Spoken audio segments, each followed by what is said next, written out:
make sure that let's see who's winning. Is it gonna be Twitch? Is it gonna be YouTube? Is it gonna be my no, is it Patreon? No, is it gonna be what's the other Ron, what's that other service that you broadcast to? I forgot. Rockfin. Is Rockfin, right? I do, yeah. Is it gonna be Rockfin? YouTube and Twitter. Is it gonna be Twitter? Who's coming up first? We're gonna do the race here and find out who's number one. So it's Facebook wins it today. Hey Nick at Facebook, what's up? Oh, so Facebook won it for you? Facebook is the first chat that I get. Yeah, I go by who chats first. Oh, okay. I just go by like who kicks in first. Like I keep an eye on all of them, and Twitter is always first. Like Twitter always wins, and then usually, I mean, well, it varies. Sometimes Rockfin is second, sometimes YouTube is second, and then I actually don't. I don't stream on Facebook. I guess I could change that, but yeah, I keep it YouTube, Rockfin, Twitter. If you can monitor all of those live while you're broadcasting, you must have awesome bandwidth. You must have a great connection to the internet. I mean, it's okay. I mean, this gets into an issue near and dear to my heart, how we should have municipal broadband all around the country. Let's talk about it. Let's open up with that, Ron. Let's talk about that.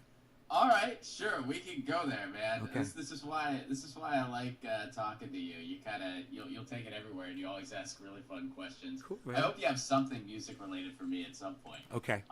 No pressure. Okay. But yeah, man.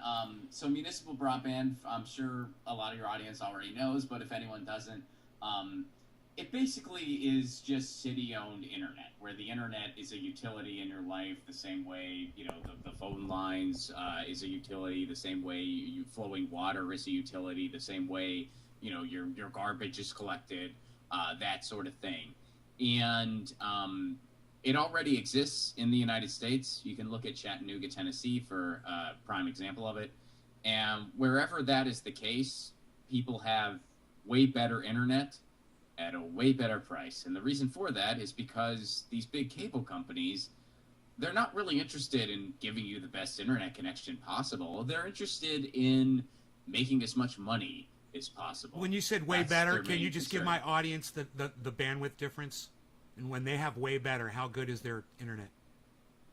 I can't think. I mean, off the top of my head, just spur of the moment, I can.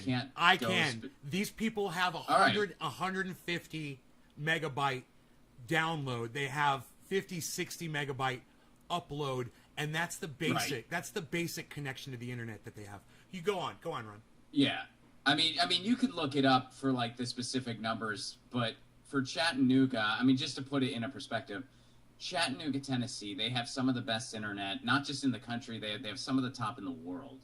And they pay on average about $65 a month for it. I have a business account, and I pay way more than that, and it doesn't get anywhere near as good as they get. And keep in mind, when it's big cable, a lot of the speeds they promise you, if you do a speed test, you never actually get what they tell you. They're basically making these projections. If no one else is online except for you and all the stars align, you know, this is what you might get. You never get anywhere close to that. Meanwhile, if it's a municipal project, you actually get what they're telling you get. Ron, I just bought my second satellite duplicate system. Now I've got 2 satellite dishes from the same company, 2 routers now, because I have to pay. They won't just double the bandwidth. You can't pay for it. You have to literally buy a second system to get to double. Wow. That's how bad it is. Yeah. Go on. Well, yeah, because you're kind of in a rural area and stuff, so you gotta. I mean, you're basically making your whole. I mean, you could probably start like your own mesh network if you wanted to, and like connect your neighbors and stuff. It's a good idea. I mean, yeah, you could do that. You could have your own little collective, really, if you wanted to. And then, I mean, they would have to pay monthly. Like, you couldn't just, sustain it all on your own. But, like, yeah, I mean, you could, you're, I don't know what your neighborhood is exactly. But you could make it like. I own stock here in a local company, Ron, they're called Lake County Broadband Solutions, and they use Mimosa. Oh, interesting. Mimosa line of sight, and they're also doing one that will literally go through the trees. And they haven't been successful because COVID hit right? And so they had a lot of problems with infrastructure and getting employees and things like that. But they're in the process right now of selling the company to some other people. But they're trying here. So I'm really familiar with my own local attempts just to try to get it here on my little mountain. Definitely. That's really cool, man. And I mean, I've tried locally as well, you know, like via city government. I mean, when I lived in Pasadena, we showed up to a city hall, made the case for municipal broadband. They did a case study on it, and they said that, oh, we can't afford this, which is not accurate, but, you know, I kept, you know, fighting the fight. And then I moved out here to San Pedro, which is part of Los Angeles proper. So even though we have neighborhood councils and stuff like that, we're still kind of at the mercy of Los Angeles to have anything like municipal broadband, which I think makes it a little more difficult, but you can do it on the neighborhood level too. So yeah, it's an uphill battle, but you know, it's one of those things where it connects to, no pun intended, it connects to every other issue, because I mean, as we're embracing the kind of digital village, quote unquote, that we live in, you know, it's going to be a big part of combating climate change. And it's going to be a big part of, you know, also when you're dealing with something like a pandemic. I mean, it's interesting. You mentioned this company, they struggled because of COVID, as so many places did. So in the municipal broadband world, it was interesting because less of it was being developed because of a pandemic, yet simultaneously people saw the need for it more so than ever before, right, because right. You had these situations where Stuck at like home. People who don't have quality internet, their Zoom. kids weren't able to go right. to school, right? You know, and so, and I remember, I mean, there was one particular case that comes to my mind in Philadelphia where they were counting on Comcast to put in these hotspots and like parking lots so that kids could go to school. Right. Comcast is one of the worst companies in the world, and AT&T is supposedly even worse. I mean, you know, it's a real battle to the bottom. But you know, a lot of my friends who are on the inside in the municipal broadband world, they say that Comcast is bad, but AT&T is even worse. Right. So they're both terrible. We know that much.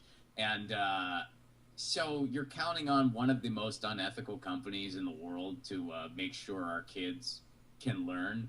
That's frightening. So, you know, now more than ever, like the need for this is very, very apparent. So, you know, we'll see what happens. Well, I'm out here waiting. I've got neighbors that are waiting.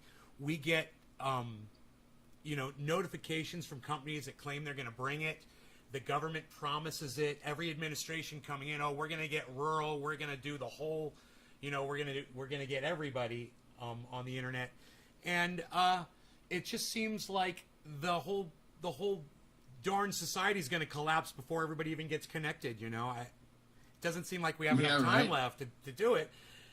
You know, PG&E just said that they're claiming responsibility for the Dixie Fire. Did you hear that? Long overdue. I haven't. I mean, I haven't heard that, but long overdue. They should have faced consequences a long frickin' time ago, and it should have never been allowed to get to this point. I mean, their decaying infrastructure, you know, caused a lot of that damage. How do you get these get-out-of-jail-free passes? I mean, do they actually have them? Is it actually a card that people in corporate situations get from the government? Like, okay, you're gonna kill 80 people, but it's okay. We're cool with that. I think it is a get out of jail free card, and there's just a big like stamp of Jeff Bezos' face on it. And that's how you know it's official. Like Dr. Wall Street Evil issues them, and then Dr. Evil they just give a like Bezos this. stamp. Yeah, the newest edition has this little cock rocket on it, and that's how you know. Oh my goodness, I know. Oh, the phallic things the man sends up into space. I saw a meme where somebody said future air fleet of Bezos, and it was all a bunch of penises flying in the air. I just laughed. I looked at it for 1 second and I got it. I mean, visually, sometimes I have to check things out. It takes me a while to get them. And I was like, dick. I was like, I get this one instantly. Bezos and his big time, man. his dick-shaped Well, rocket. and the funniest thing is it's a bunch of billionaires literally having a measuring contest, Right. Because it's like, Right. that's what this is really all about, and the rockets literally look like dicks, Right. And they penetrated the rim. Like, he didn't even really go to space. He just like kind of penetrated the rim. I mean, this is just Right. This is just so There's so much you material. can't write this stuff, Right. So, we've got well, Zuckerberg hasn't taken off yet. Is he gonna? Is Facebook gonna put something up? No, he had that thing where he was holding the United States flag on like was he water skiing or whatever it was he was doing? And that's his big. Did you That's his see that? accomplishment. No, I didn't see it, and I'm glad, because if I saw Zuckerberg with his shirt off, I don't know if I could ever function normally as a human being ever again. I think he was in like a water suit. I don't remember for sure, but I think he had. So like even a he water understands. suit on, That's nice of him. But Very thoughtful. I mean, admittedly it is my screensaver, but Oh, get out! Yeah, no, it's not. It's not my screensaver, but I could see that though. Just for the humor. No, I don't. Mark Zuckerberg. Why, whenever you see Mark Zuckerberg, does he look like Mark Zuckerberg in a wax museum? like he looks like he's a strange dude, and that's putting it gently. I think it's because he always has that deer in the headlights gaze. He's got that weird fixed. Do you ever notice that about him? He just stares like. Yeah, well, it's interesting that some people who are like very repulsive in the public spotlight for so many reasons, they are just genuinely very off-putting and creepy. I mean, like Mark Zuckerberg comes to mind. Other people like that who come to mind, and one thing they all have in common is they're huge warmongers. Someone like Adam Schiff, like the big CIA Democrat Adam Schiff, and Right. someone like Pete Buttigieg. Right. I mean, that guy is just genuinely frightening. Right. And one thing they all have in common is they're really buddy with the military-industrial complex. Right. Right. They are. When I think about all of the ties the military has, it goes all the way back to my mother, who worked for Martin Marietta. And her best friend, I went and I visited my mom a few months ago, and we were having lunch with her and her best friend. And I remember that they both worked at Martin Marietta, Martin Lockheed, now, right? Right? Mm-hmm. And I didn't know what they were really building back then, but this was before I was born, and there was some war going on, there was Korea. And I think Vietnam was just wrapping up, but I was wondering, so I said, so you guys used to work for Martin Marietta? And they said, yeah. And I said, so did you ever, put any thought into the fact that you were building weapons of war? I said, what were you guys doing? Were you doing computer parts back then? Or I said, what was Martin Marietta doing? And they both looked at me just dead in the eye and said, rockets and bombs. Wow. And they knew that they were working for a company that did this, and you just have that. It's like what we were talking about before we went live, about Apple, and you're just like, you got an Apple, aren't you going to boycott the company? We are so enmeshed in this, bro, and we are so indoctrinated, and we are so aimed at doing war. We're literally just walking into jobs and doing war and not thinking about it. At least back then in the 60s, that's what you did. But today it's different, isn't it? Sure. I don't know. I don't think it's all that different today. I mean, we still have this obscene amount of spending on defense. We still have, we've built an entire economy around war, which is not only morally disgusting on every level, but it's also completely unsustainable. And one of the biggest, it is the biggest polluter of the planet. It's destroying the planet. It's ruining lives. And yeah, a lot of people, they don't really stop and think about it because it's just what you know. Like you think oh yeah, I'm building weapons, but that's just in case we need to defend ourselves. No, it isn't. This is being used to, kill people in the Middle East at the behest of oil companies, but that's, what they try to keep from you. They're saying the quiet part out loud now, and we're not out in the streets demanding that it stop. Yeah, that's fair. I mean, I don't know what it's going to take. I mean, I think that the United States is in every way an empire. Like, it has all the anatomy of an empire. And so you have a lot of people that are just trying to survive, like maybe they're working 2 and 3 jobs just to get by. Maybe they don't know, like they're worried about their housing situation with the pandemic. They're worried about, like keeping food on the table. And so the machine just kind of keeps trucking along. I mean, we've obviously still got enough passion in us as Americans and as human beings on this planet to speak out, to stand up, to march, to protest. I know we still have it. I don't see people just giving up and giving in, but there's such a long list. It's like a laundry list. It's such a long list Sure. of things that for people to be angry about, that they should act out against, that when we start arguing about who's going to get vaccine and who's going to wear a mask, we stop forgetting about all of these other things that we should really be angry about as well. And there's so much. And I saw a video on Twitter yesterday. I retweeted it.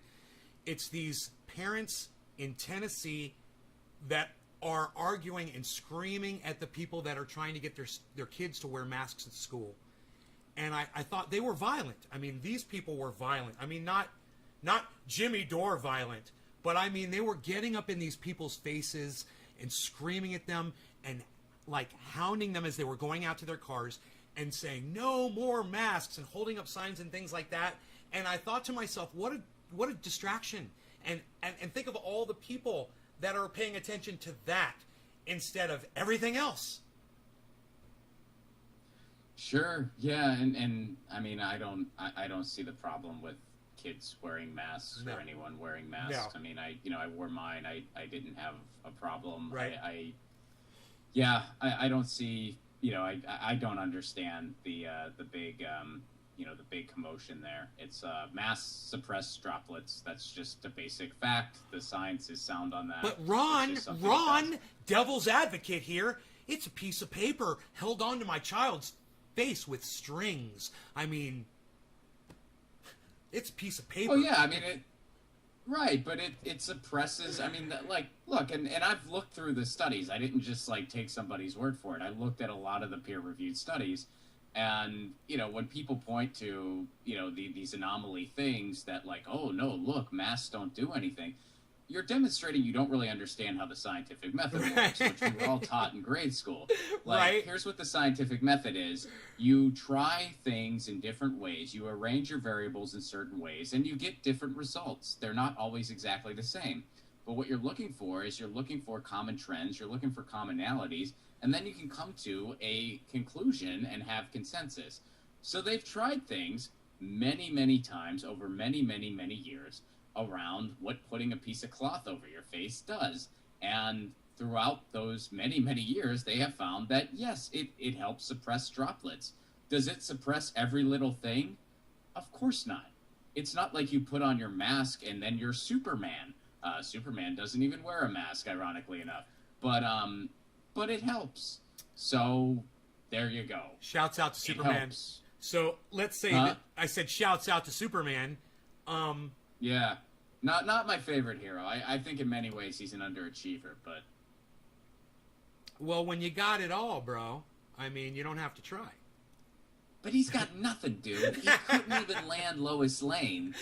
He's got nothing. Like, that guy, I mean, he could have revolutionized the supply chain for the entire world. He could have just been like, hey, I got that. He could have, everyone could have been off fossil fuels years ago. Right. But instead, he's like, I'm going to be a reporter, and I'm kind of sexually awkward around my coworker. Right. Who I just will not ask out. I can lift this entire building, won't ask my coworker out. It's like, dude, no. Superman, that's... He invented... Underachiever. To the nth degree. He couldn't even come up with a decent costume. His mom made his costume for him.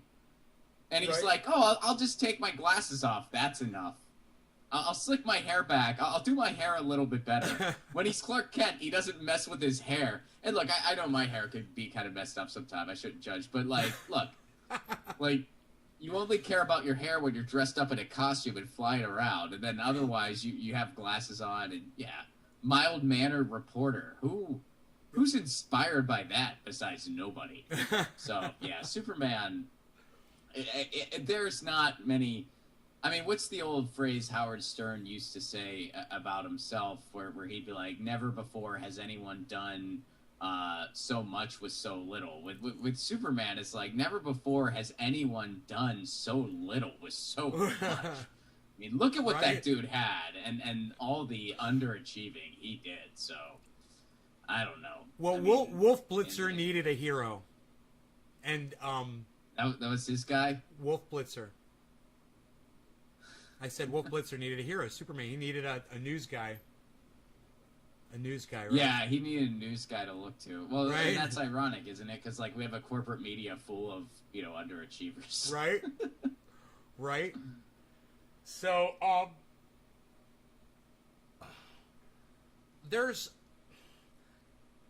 want to talk to you about living off grid and stuff like that. All my audience knows all about what I do over here. But I feel kind of powerless sometimes, Ron, when I start talking about it, because I realize that most people don't have the ability to just move off grid and unplug from PG&E. So it's frustrating when I start having the conversation with people. At the same time, I always say this: what are you going to do when your power shuts off? What are you going to do when your water shuts off at your home? What's your plan?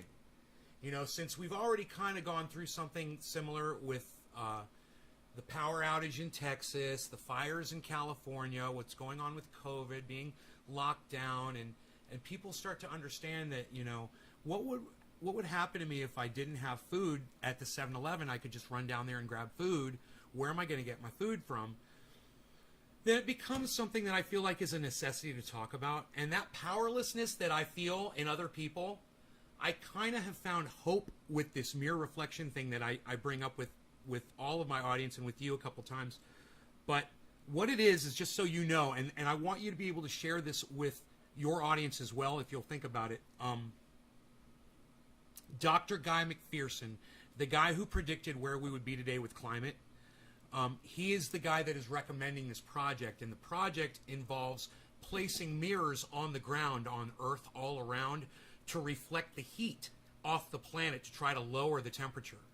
Now, I don't know if it's going to work, and they've got all kinds of experiments, and they've got projects involving mirrors where they say they can already manipulate the weather somewhat in certain areas. Anecdotally, it seems pretty promising, but my point is this. When I feel powerless about someone being off-grid that lives in an apartment, or someone that when the water or the power gets shut off, they're not going to have access, there actually is a little bit of light at the end of the tunnel, and maybe if we start looking at this and we get more people to look at it, this might not be the solution, but it might get people thinking in that direction to where the kid who figures out the thing that does solve warming comes up with it. He's like, yeah, mirrors are good, but let's try this instead, or blah, blah, blah, Well, here's my take, and admittedly, like I said to you off mic, and I'll reiterate it now, just for transparency's sake. I'm not super I haven't really done a deep dive into the mirrors thing. I know you sent it to me, but I haven't really been able to investigate it all on my own.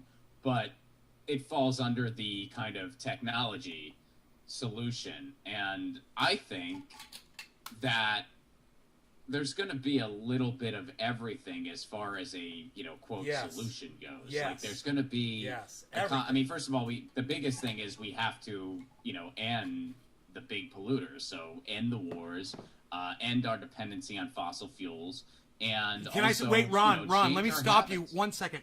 There's one thing that you need to know about that. Our pollution is protecting us. Our pollution is keeping us alive right now. It's blocking out so much heat from the sun that we're literally just surviving off of the CO2 that is blocking the heat right now. If we cut all the emissions, man, we're going to heat up like a microwave oven. And if you do a little research into that, I promise you're going to find out about that. But go on, keep talking about it, because I know there's a lot of solutions, man.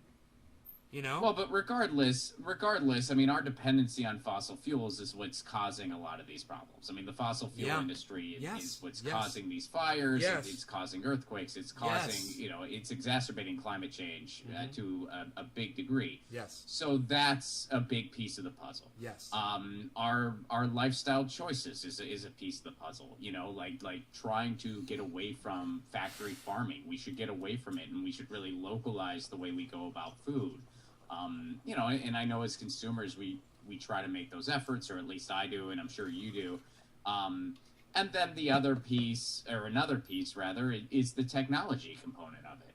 I don't know what all that is going to look like. I mean, maybe some of it's going to be these mirrors. Maybe some of it's going to be, the carbon extraction thing. Maybe some of it's going to be something that we haven't even heard of yet. And obviously there's going to be solutions in our transportation needs from the technology sector.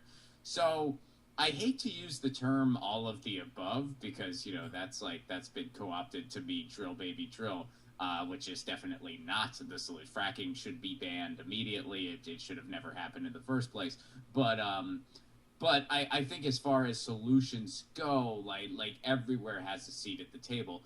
And I need to be careful when I say those kind of things, because sometimes people think that when you say technology is part of the solution, sometimes people hear what they want to hear, and they think that you said it's all of the solution. So let's just continue doing whatever the fuck we want, because technology is just going to bail us out of this thing. Yeah. That ain't going to happen. No, it doesn't work that way. I wish. It sounds nice.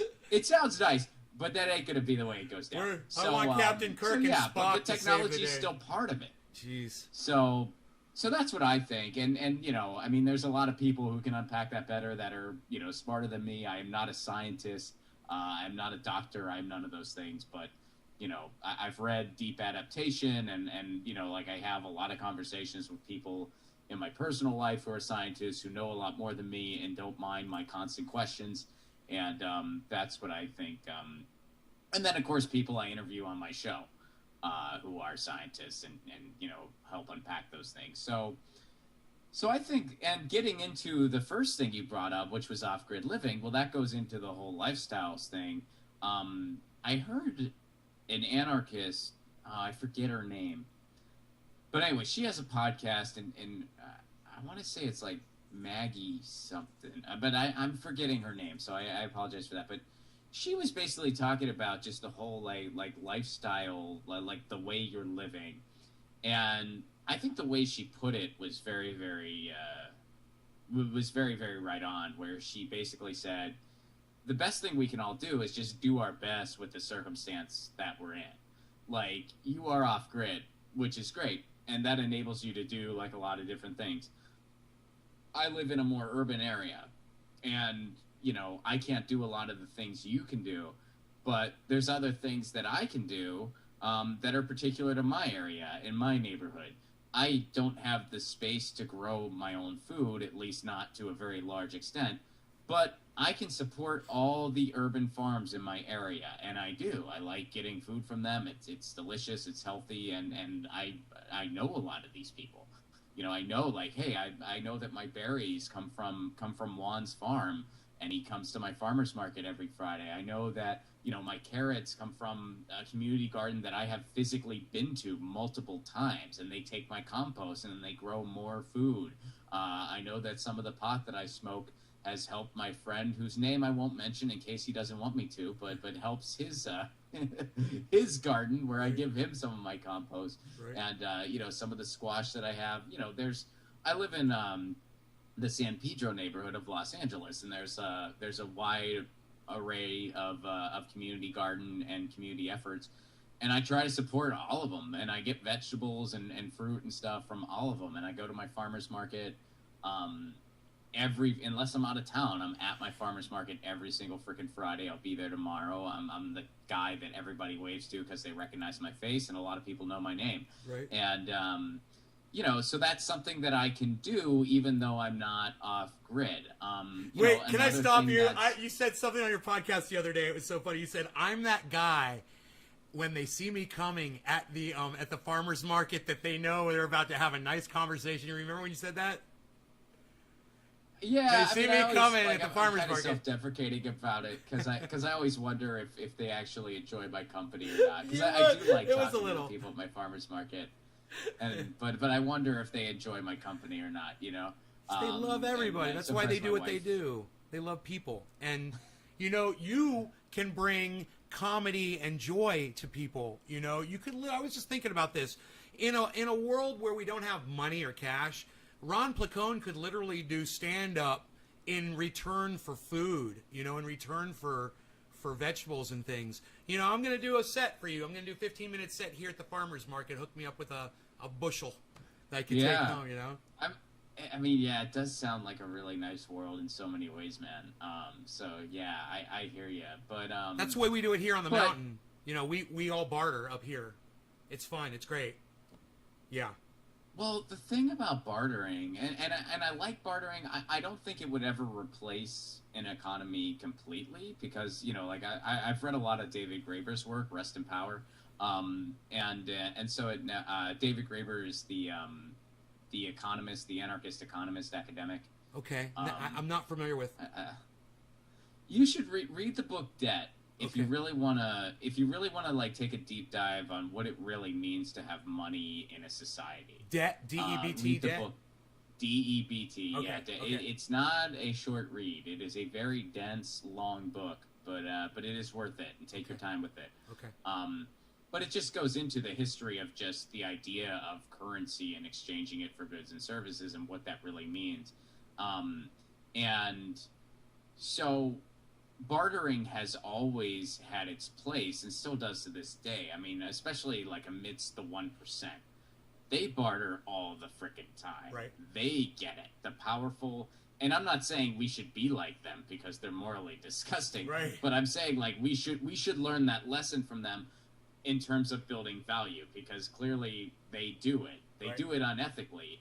But there's still ways you can do it in an ethical way, and bartering is one of those ways. I mean, if everyone feels like what they're getting is fair, that's a good thing. So barter is definitely a way to build value, and it always has been. So yeah, I am for it. Okay, so let's shift gears, brother. My future movie star friend Ron Placone. Don't spit out your drink. Oh, these are so refreshing. This is a sparkling water, but it's caffeinated. Oh, nice. Got some water. Yeah, so it's just like the right amount of everything. Let me do me a two-handed Trump gulp here.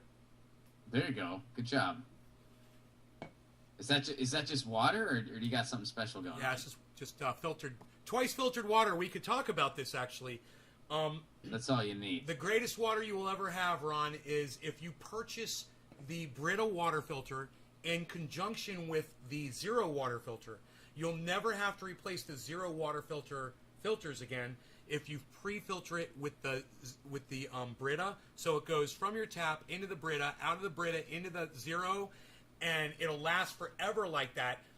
I haven't had to buy filters in like 2 years, and my water coming out of the Zero is still at 0 ppms. This is what this is right here. Interesting. Hey, I think I just use one filter. I'm a one filter guy. Well, we've got some of the best water purification systems you're ever going to find over here at prisonplanet.com. And I'm telling you, I only snort half a line of Super Male Vitality because it is so ultra potent, my friend. And Jimmy Dore spit his tea on me. I'm telling you, it was literally my iodine samples that protected me from the salivary and the tea, which covered my body. It literally just repelled the Jimmy Dore spit off of me. Was that he doesn't sell water filters, does he? Yes, he does. Like he sells water purification. He does? Yes. No Man, he's got shit. everything. He's got iodine. He sells protein bars, protein shakes, super male vitality, super female vitality. Yeah, he's got all kinds of great stuff, man. AJ. That's wow.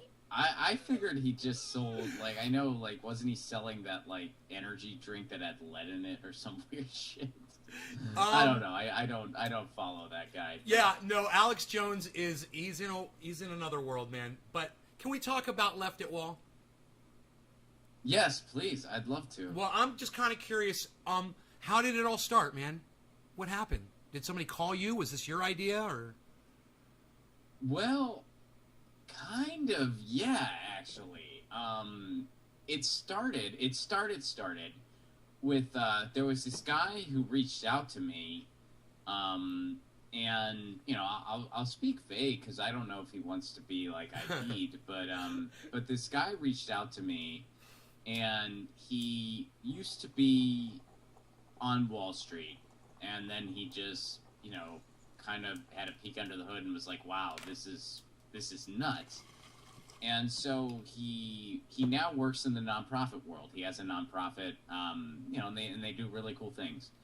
And one of his kind of just missions as a human is he wants to try to educate the world on what Wall Street is and how it really works.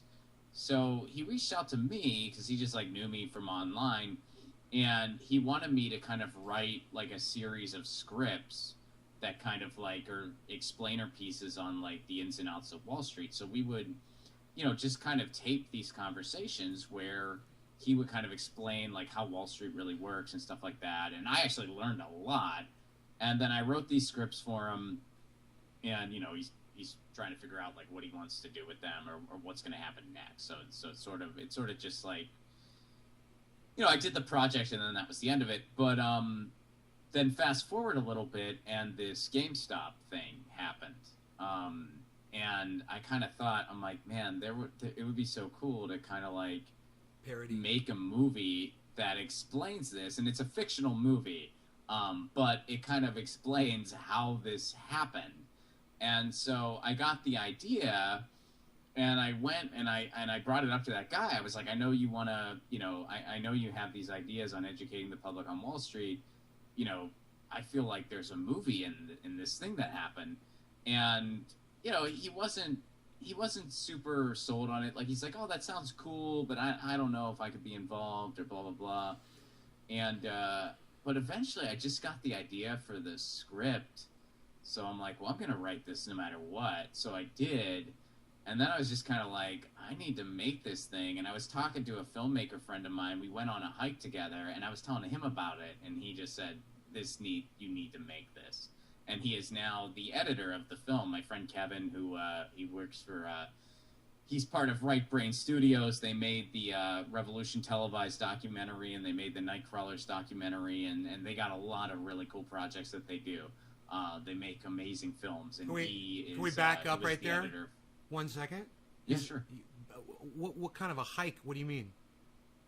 You went on a hike with Oh, him? we just went on a hike. What do you where? Yeah, I mean, what'd you do?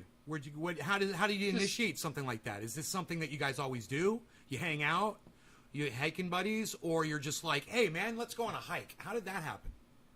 What's the story behind the hike? I mean, I wish I had an exciting story since you asked the question, well, but I don't. Like, it didn't just He's happen. just a buddy, and you don't just go on hikes with your buddies? Yes, I do, but you know, there's something that usually. Well, how does it happen for you? I'm like, hey man, let's go on a business hike. I want to discuss some a new movie idea with you on a hike. It never happens like that. So I'm kind of curious. No, I mean, no, we were just talking. We were just shooting the shit and just like talking about what each other was working on. And I kind of said, hey, I have this idea. I want to write this script. And I told him like the premise, like what I was thinking for the script. And he's like, dude, that's awesome. You got to make that. And I'd love to be involved. Where were you guys hiking at? Where were you at? We were hiking in Sunken City, California. And which, you know, ironically enough, this ties into all this stuff we're talking about. Because Sunken City, for anyone who might not be in the know, it's a part of Los Angeles in the San Pedro neighborhood where I live, where in 1929, because of a landslide, this neighborhood fell into the ocean. And now it's just a bunch of debris, and you can hike there. And it's actually a very fun and pretty hike. You oversee the water and stuff like that. Technically, you're not allowed to do it, but everybody does. So, like, as long as you're not being an asshole, no one really bothers you. Although sometimes kids will go there to drink underage. and so sometimes they get busted. Was cannabis yeah, used? Somebody in the chat is asking, was cannabis used on this hike? Only by him. Interesting. I just didn't use any. I just didn't. I just wasn't really feeling like it at the moment. But when he came, I had some edibles that I wanted to give him as a gift. My wife is a very, very talented baker, so her edibles are very amazing, and I deserve no credit whatsoever. It is totally all her. But yeah, she made some really good Rice Krispie treats, and so I gave him some edibles, and, nice. and they were very enticing. So he kind of dove into them on our hike, but I didn't ask for any because they were his gift. So nice, man. So yeah, Awesome. so he used some, but I did not. And you said that he is the you were saying director of or something, and when I cut you off, what is he? Well, he's a filmmaker, and he he's with an organization called Right Brain Studios, WRITE, and they've made a couple films. They made Revolution Televised, Nightcrawlers. They're working on an animated thing now about an inmate that they did like an interview series with. It's really interesting stuff.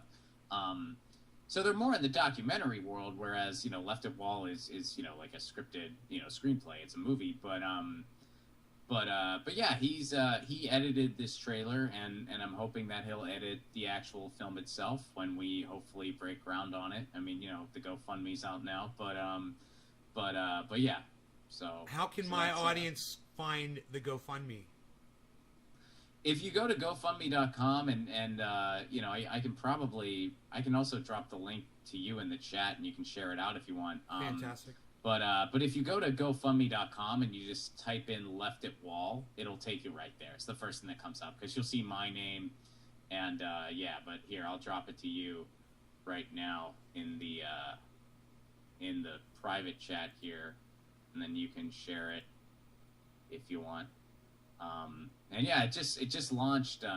It literally just launched like 2 days ago, but yeah, we're trying to I made the trailer, or we made the trailer. I didn't make it myself. There were a lot of people who helped, but we made the trailer, and now we're hoping to get the funding to make the movie itself. How involved was the trailer as far as location and time?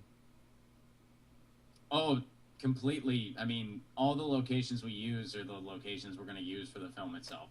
I mean, I wrote this film with the intention of making it. So I was very conscious with the locations I chose, and this film is going to be made exclusively in San Pedro, right in my neighborhood. The only exception is we're not sure which house we're going to use. We need a house for some of the scenes. And we may be using a house that's not in San Pedro for some of that. But outside of that, it's pretty much exclusively in San Pedro. And the locations are it's an explainer film. So, like, a lot of the stuff is, like, me to camera. And so, yeah, it's very much like an on-site film. So I like that format that you do. I like being explained to, man. You do it good. And oh, thanks, man. Yeah. I'm going to go ahead and I'm going to pull up the trailer right now. Yeah, please do. Okay. Here it is, guys. I'm going to propose. Shut up. God, I hope Sarah says yes, man. That would be shocking. Well, the whole thing's been shocking. As an outsider, like, the first time I saw you with her, I was like, you know what I mean? You look like you want a reality show. And she's, I'm happy because I didn't think there was any way this would last this long. Thanks.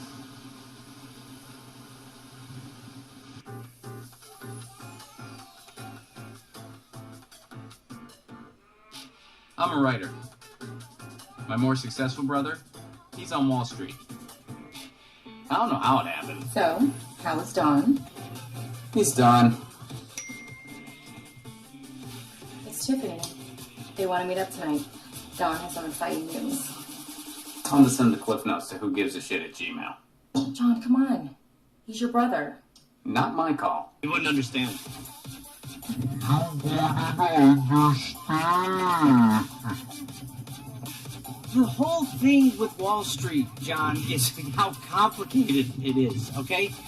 Like, we're going to short sell Game Bites, but to you, you wouldn't understand. You know, I bet I would.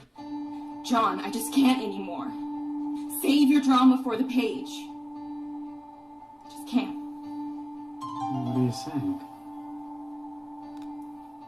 I think we need a break. Awesome. No girlfriend, no work, no agent. Is this rock bottom? We're gonna do a short sell. You wouldn't understand. By the way, short selling, not that difficult. In a video game store, that's a pretty safe bet. The only way that could go wrong is if...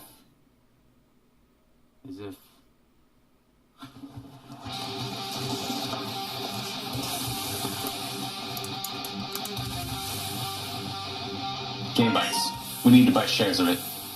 What? Why? A bunch of hedgers are trying to short sell it. We all buy shares. That drives the price up. Then, when they go to pay up, it's worth more than what they paid for it. We win, they lose. You know, they always say if you can't beat them, join them. They never say join them to beat them. Kind of beat them at their own game. You're really passionate about this. It's personal. We'll start buying slowly. We've got some big names involved, too. By the time the markets close, it should be at least double the price. I'll be able to pay for my surgery. I'll be able to knock out all that student loan debt. If we pull this off, Student loan debt! I love it! it'll only be the beginning. They'll fear us because they'll have to. You know what destroys a market? Here. Let's do this.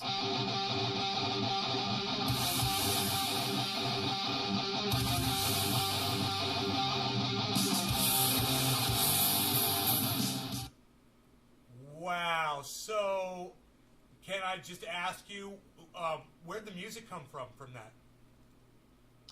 So I got incredibly lucky, and let me. Oh man, I want to make sure I don't that I don't miss anybody. But people reached out to me, and they allowed me to use their music, and it was kind of out of the blue. I mean, that metal song. Here, let me The look metal up real song quick, 'cause I really sometimes. moves it along nicely, bro. I like it. I don't know if you know this about me, but I've got production experience. I used to own a recording studio for 10 years, and I graduated for Full Sail. I did the whole video, audio production thing. So. Oh, in Orlando? Yeah. Mm-hmm. Oh, right on, man. That's cool. Yeah. I have a couple friends that went out there. Here, hold on. I'm just gonna look up the. I want to make sure I don't miss a name or say a song instead of a band, because I want to give full credit. But basically, people approached me with their music and were like, "We want you to use this," and so I did, and it just ended up working out perfect. Like it was such a such a perfect. So Mad Hatter was that music at the beginning, and that person reached out to me. In that song, you can't tell, but they sample me. Like they sample something I said in a YouTube video that I don't even remember saying, to tell you the truth. But they emailed me and they said, "Hey Ron, I sampled you, and in this song that I did, is it okay?" And I listened to the song, and I kind of thought, this would be perfect for this scene in my movie. So I emailed them back, and I said, "It's totally cool by me, but if you don't mind, I'm going to ask a favor in return. Can I use this in my trailer?" And they said yes. And then the other, the suspense music, there's a band called Fire Tiger, who are not only a great band, but they're also personal friends of mine, and they make great music. And when I told them about this movie, he basically sent me this big file of music, and it was music that he, has made for the intention to be used in film, as well as some of the instrumentals of their songs. And he said, use whatever you want. And then there's also this metal band, Titan Skull. When I put, I like their name. when I would put they're cool, and they're based here in Los Angeles. when I put calls out and I just said, hey, I'm looking for, I'm making this film, and I'm looking for, like I'm going to try to cast the trailer. I'm looking for da-da-da-da-da, and just kind of said that I was looking for stuff. They emailed me and sent me this metal music, and they were like, look, we don't know if this could help at all, but you're welcome to use this music. And I felt like that music fit in perfectly with that last scene. So yeah, I mean, I was really lucky in that regard. And, of course, like, when we do the actual film, I'm going to compensate everybody for their work and whatnot, for the music, like get the licensing and all that. But everybody was just like, hey, you can use our music in the meantime, which was very cool of them. And are you going to incorporate some punk? Probably. I would hope so, bro. If you need some punk music, I can get it for you. So, if you need something that Cool. if you can't get a hold of punk music, I can get you some. So let me know. So I will. How did you assemble the cast of characters that you used so far? And I want to ask you about the one thing she said about student loan debt, which I love. Is there any more of that where you interject current issues, independent type issues, progressive issues, into the movie, or is that just the one time? Oh no, that's all throughout. I mean, nice. Everything I do has a lot. Nice. Because it's about, nice. It's about these two brothers, and one brother is a big Wall Street guy, and the other brother is a writer in Hollywood, and they butt heads on many things, and of course one of them is social and political issues. So yeah, that's a common thing throughout.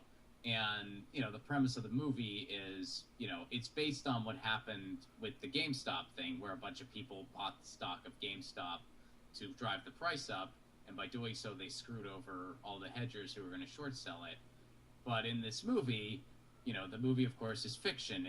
Even though it's based on something that really happened, this isn't how the actual thing happened. But in the movie, the way it went down is the writer brother plans the entire thing to screw over his Wall Street brother, and he knows it's because his brother tells him that they're going to short sell Game Bytes. Right. We change the names of things, like it's not called GameStop or GameStop, it's called Game Bytes, and so yeah.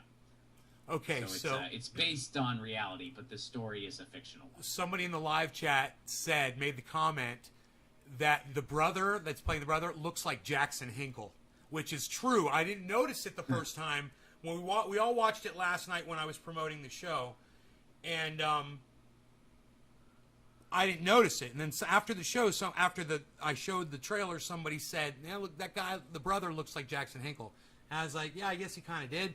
And now it's not Jackson, but no, but now somebody had said that to me, and I noticed the guy, he kind of does look like Jackson Hinkle. It's funny. Well, Jackson Hinkle is 21 years old, but it's just is he that young? Yes. I mean, they're both good-looking people, but the person. Yeah, they do have they're good-looking guys. Jackson's a really good-looking guy, but and so is Gareth. But yeah, the person who's playing my brother is Gareth Reynolds, who some of your audience may be familiar with. He's the co-host of the Dollop podcast, which is one of my favorite podcasts. So Gareth and I have been buddies for a while because we just met on the comedy scene, and we kind of joke around with each other because he watches the Jimmy Dore show a lot, and I listen to the Dollop a lot. So sometimes we'll like text each other about stuff the other one has said, and usually the recipient doesn't remember saying it, because that's just how it goes. Like he'll be like, "Oh, dude, that thing you said on the Jimmy Dore show was so great," blah blah blah, and I don't remember what he's referring to. That's funny. We're like, "Oh, it sounds cool." He'll quote but you. then it goes on the other side, and I'm like, "That joke you made on the Dollop, holy shit, I'm still laughing." And he won't remember it. Dollop, is that D-O-L-L-U-P? D-O-L-L-O-P. Oh, like a dollop. Okay, I gotcha.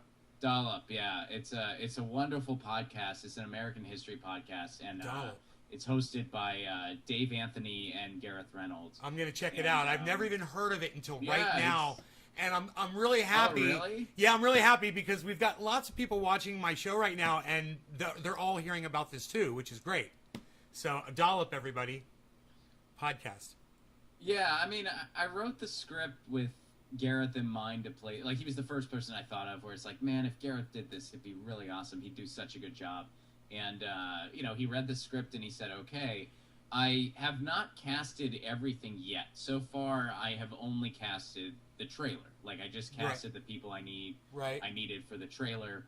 And I'm hoping that all of them will be in the regular film as well. Like, are these all friends of yours, Ron? All of the actors and actresses, are they all friends of people that you knew? Or did you recruit them? They're people that I know now, but no, I just put a call out online and I got a response from folks. How cool are you, bro? Man, that's awesome that you did that, man.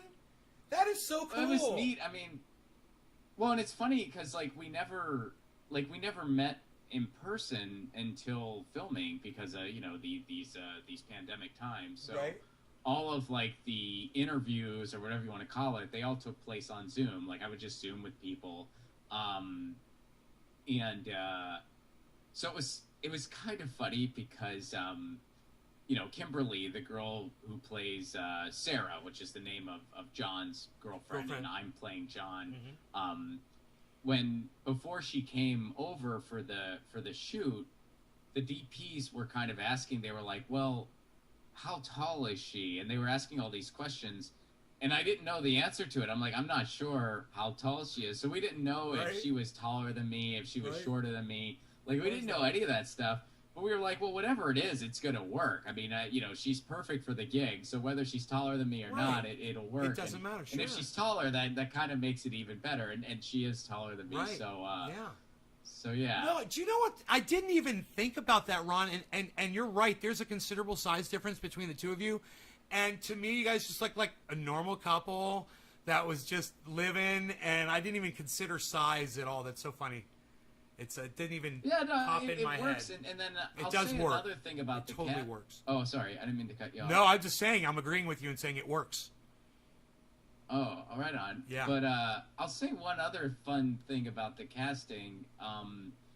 So Liz Ann is the person who was playing Jack Blade, which was the person who was, you know, like, kind of concocting the scheme with me, like the main person.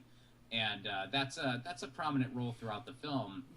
And I originally pictured for that role, I pictured like that's going to be like a Tyler Durden style character. Like, I just imagined Tyler Durden.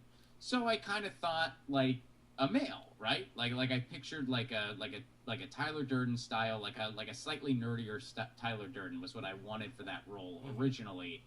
And then when I got Liz Ann's stuff, when she reached out to me and she sent me her reel, there was just something about her where I was just like, nope, everything I thought about this character is wrong. This character is not a male, it is a female, and she's got to play it. Nice. And you know, everybody who had read the script kind of just felt like, oh man, that is so right on. Right. It's so awesome. And then like people thought, well, are you going to change the name? I didn't change the name. I didn't change any of the dialogue. But you know, that character is hers, and she's really she owned it in the trailer, and I can't wait. I can't wait to see her bring it to life. You know, for the film itself too. So it's been a really, really cool project so far, where just all of the stars aligned even better than I could have imagined it. So hopefully that continues. So how much cash do you need so you can start work on the project? A lot, Nay. What's the dollar amount that you're looking for? Well, I mean, ideally I would like 100, but you know, I could probably do it with less. Oh man, I got $100. Hold on a second, man. Let me just send you that. I got $100 right here. You did it! Yes, we've made it. So perfect. Have you made any progress yet towards $100,000? Yeah, I mean, you know, the GoFundMe, we just launched it yesterday, and a lot of people have been, you know, very, very cool. So you just launched it yesterday. You know. Oh, that's okay. Yeah. So I mean, it's still very, very new, and I haven't been like, you know, I haven't been like it's not like I'm like posting about it 24/7. It's, you know, it's not.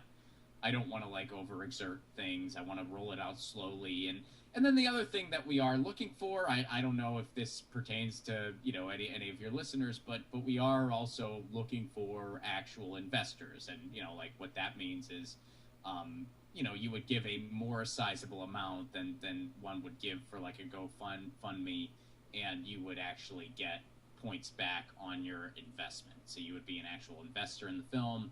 And I tell people, if that is of interest, if you do have, you know, the means to do something like that, and it is of interest to you, to email me to you know, discuss that. And that email would be we are looking at where? Ron Placone? Just my website, ronplacone.com, and you can contact me that way. There's a form there It's the for easiest way to contact. do it. Okay. Yeah.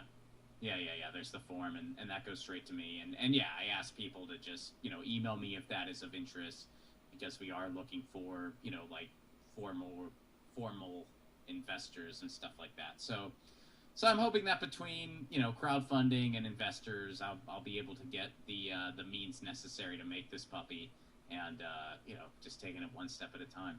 But the trailer, I just funded myself. It was a self-funded trailer.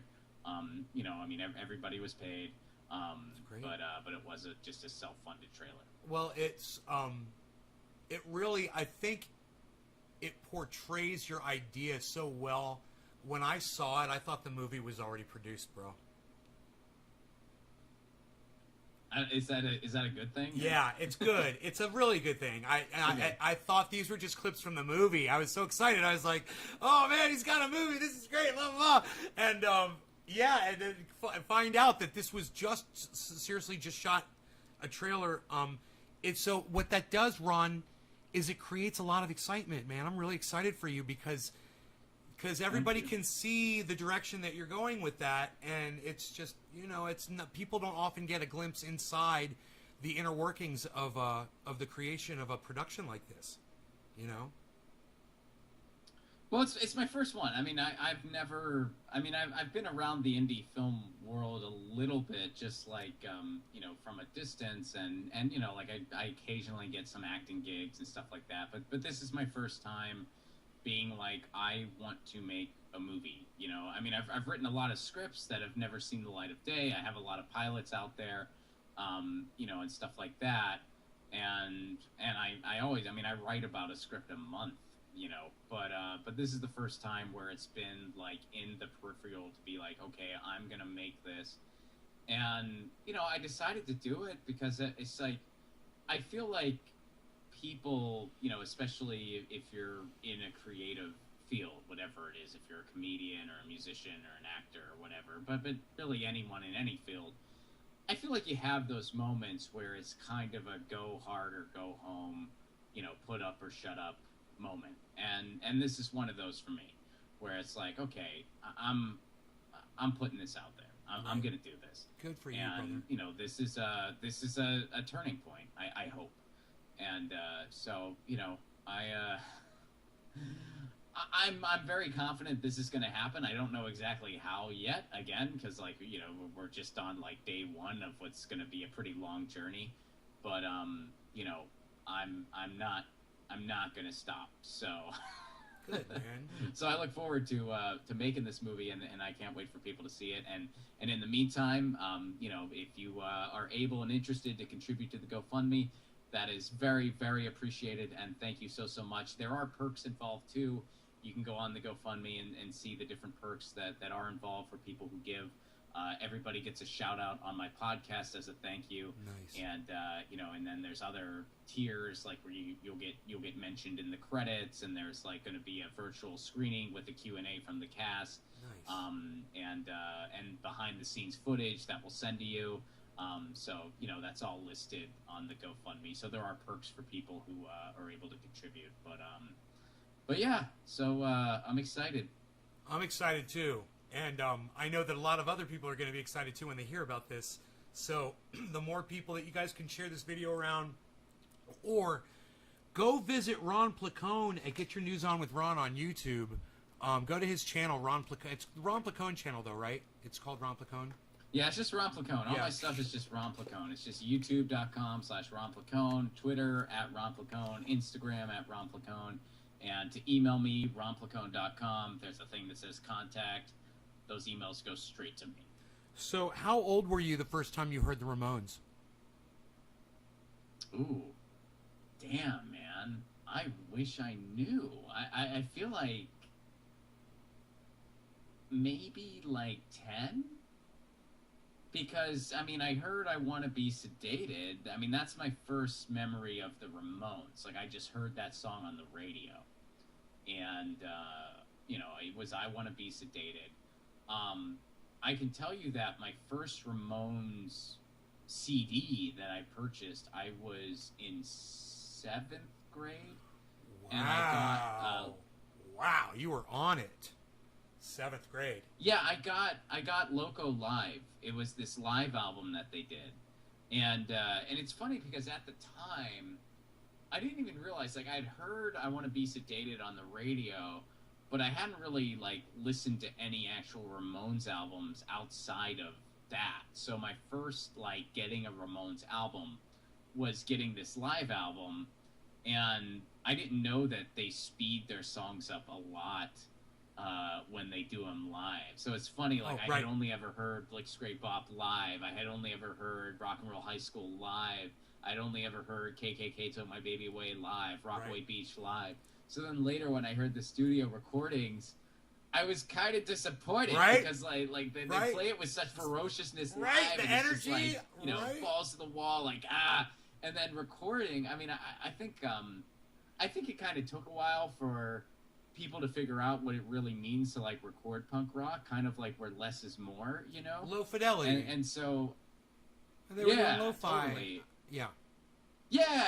I mean, you know this stuff. You can speak on this better than I can. Like, and so, so I think like some of those earlier Ramones, I mean, they were still fantastic albums. Don't get me wrong. But it's like you're standing in the room, and it's just this cacophony. I love it. It's not like mixed. You know, you hear it all, and you get the energy. Yeah. It's almost like a beam of energy when that sound hits you.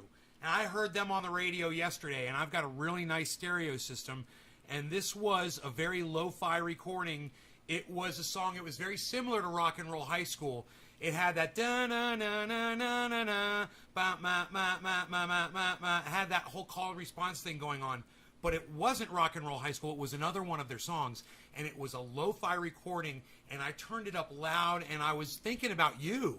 And I was thinking about how awesome it is when someone just puts a microphone, or back then even a cassette recorder machine, you know, and just sets it in a room, and it just picks up that vibe, you know, and it doesn't have to be sterile, you know, it doesn't have to be, I hear the ping of the hi-hat, you know?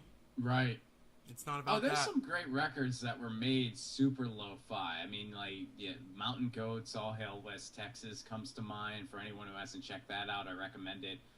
Some of the earlier Modest Mouse stuff. I mean, there's been some amazing records that have been made super lo-fi. There's also amazing records that have very high production, you know? I mean, it just depends on what the project warrants and what the song warrants. But yeah, I definitely like lo-fi when it makes sense. Right? Yeah, I mean, like, you couldn't make a Steely Dan record lo-fi. It wouldn't make that up there. I just had them you know, it's funny. This is so funny that you said that. I went from one song, it said on my Sirius said, Steely Dan's on this channel, so I clicked it, you know, and Steely Dan was on, and I was listening to the Steely Dan song, and I was like, I don't even like this song. It's not even one that I'm really familiar with. It's a Steely Dan song, and it's like, he does this weird thing in the vocal, where he does this thing with his voice, and he's just trying to be hooky, and I was like, yeah, that's a real nice hook. And then it said, boom, Ramones. I was like, forget it. Boom. And I'm listening to the Ramones, from Steely Dan to the Ramones. And it was just it just seemed so phony. And I love Steely Dan, bro. Don't get me wrong, man. I like Steely Dan. I love the fidelity of their recordings. Yeah. And that's one of my go-tos when I go in to tweak a system. I turn a Steely Dan song up really loud, you know, all of that, and it's amazing, and it's got its purpose. But man, when I flipped over to that Ramones song, bro, and I was just driving, I had the wind blowing, man, and you're just feeling them, man. Who got you into punk? Who was the person? Was it a friend of yours, or? A little bit. I mean, it was. I mean, I kind of came to it a little bit on my own because That's I amazing. was a huge. Well, I was a huge Nirvana fan when I was young. So you My were into aunt- Nirvana before you were into punk? Yes, I got Excellent. into because I mean Excellent. I got into Nirvana pretty much right when Kurt Cobain died. So Nirvana got you into Um, punk. It was Nirvana. yeah, Nirvana got you into big punk. time because Wow, man, my that is so aunt awesome. Made, I love it. yeah, like I'll never forget this. My aunt, my mom's younger sister, she made me this. This is back. This is back when you would still dub cassettes for people. She made me this cassette tape of like just newer music she thought I would connect with. Newer music at the time. Very old music now, but newer music at the time. Right. And side A was Nirvana Unplugged in New York. And side B Oh. was the first Hootie and the Blowfish record. Oh, And Yeah, yeah, yeah. and so I didn't hate the Hootie and the Blowfish record, but I didn't like it as much. So what I found myself doing is I would listen to Nirvana every single freaking song, and I was hanging on every single note on that album. right. I loved it.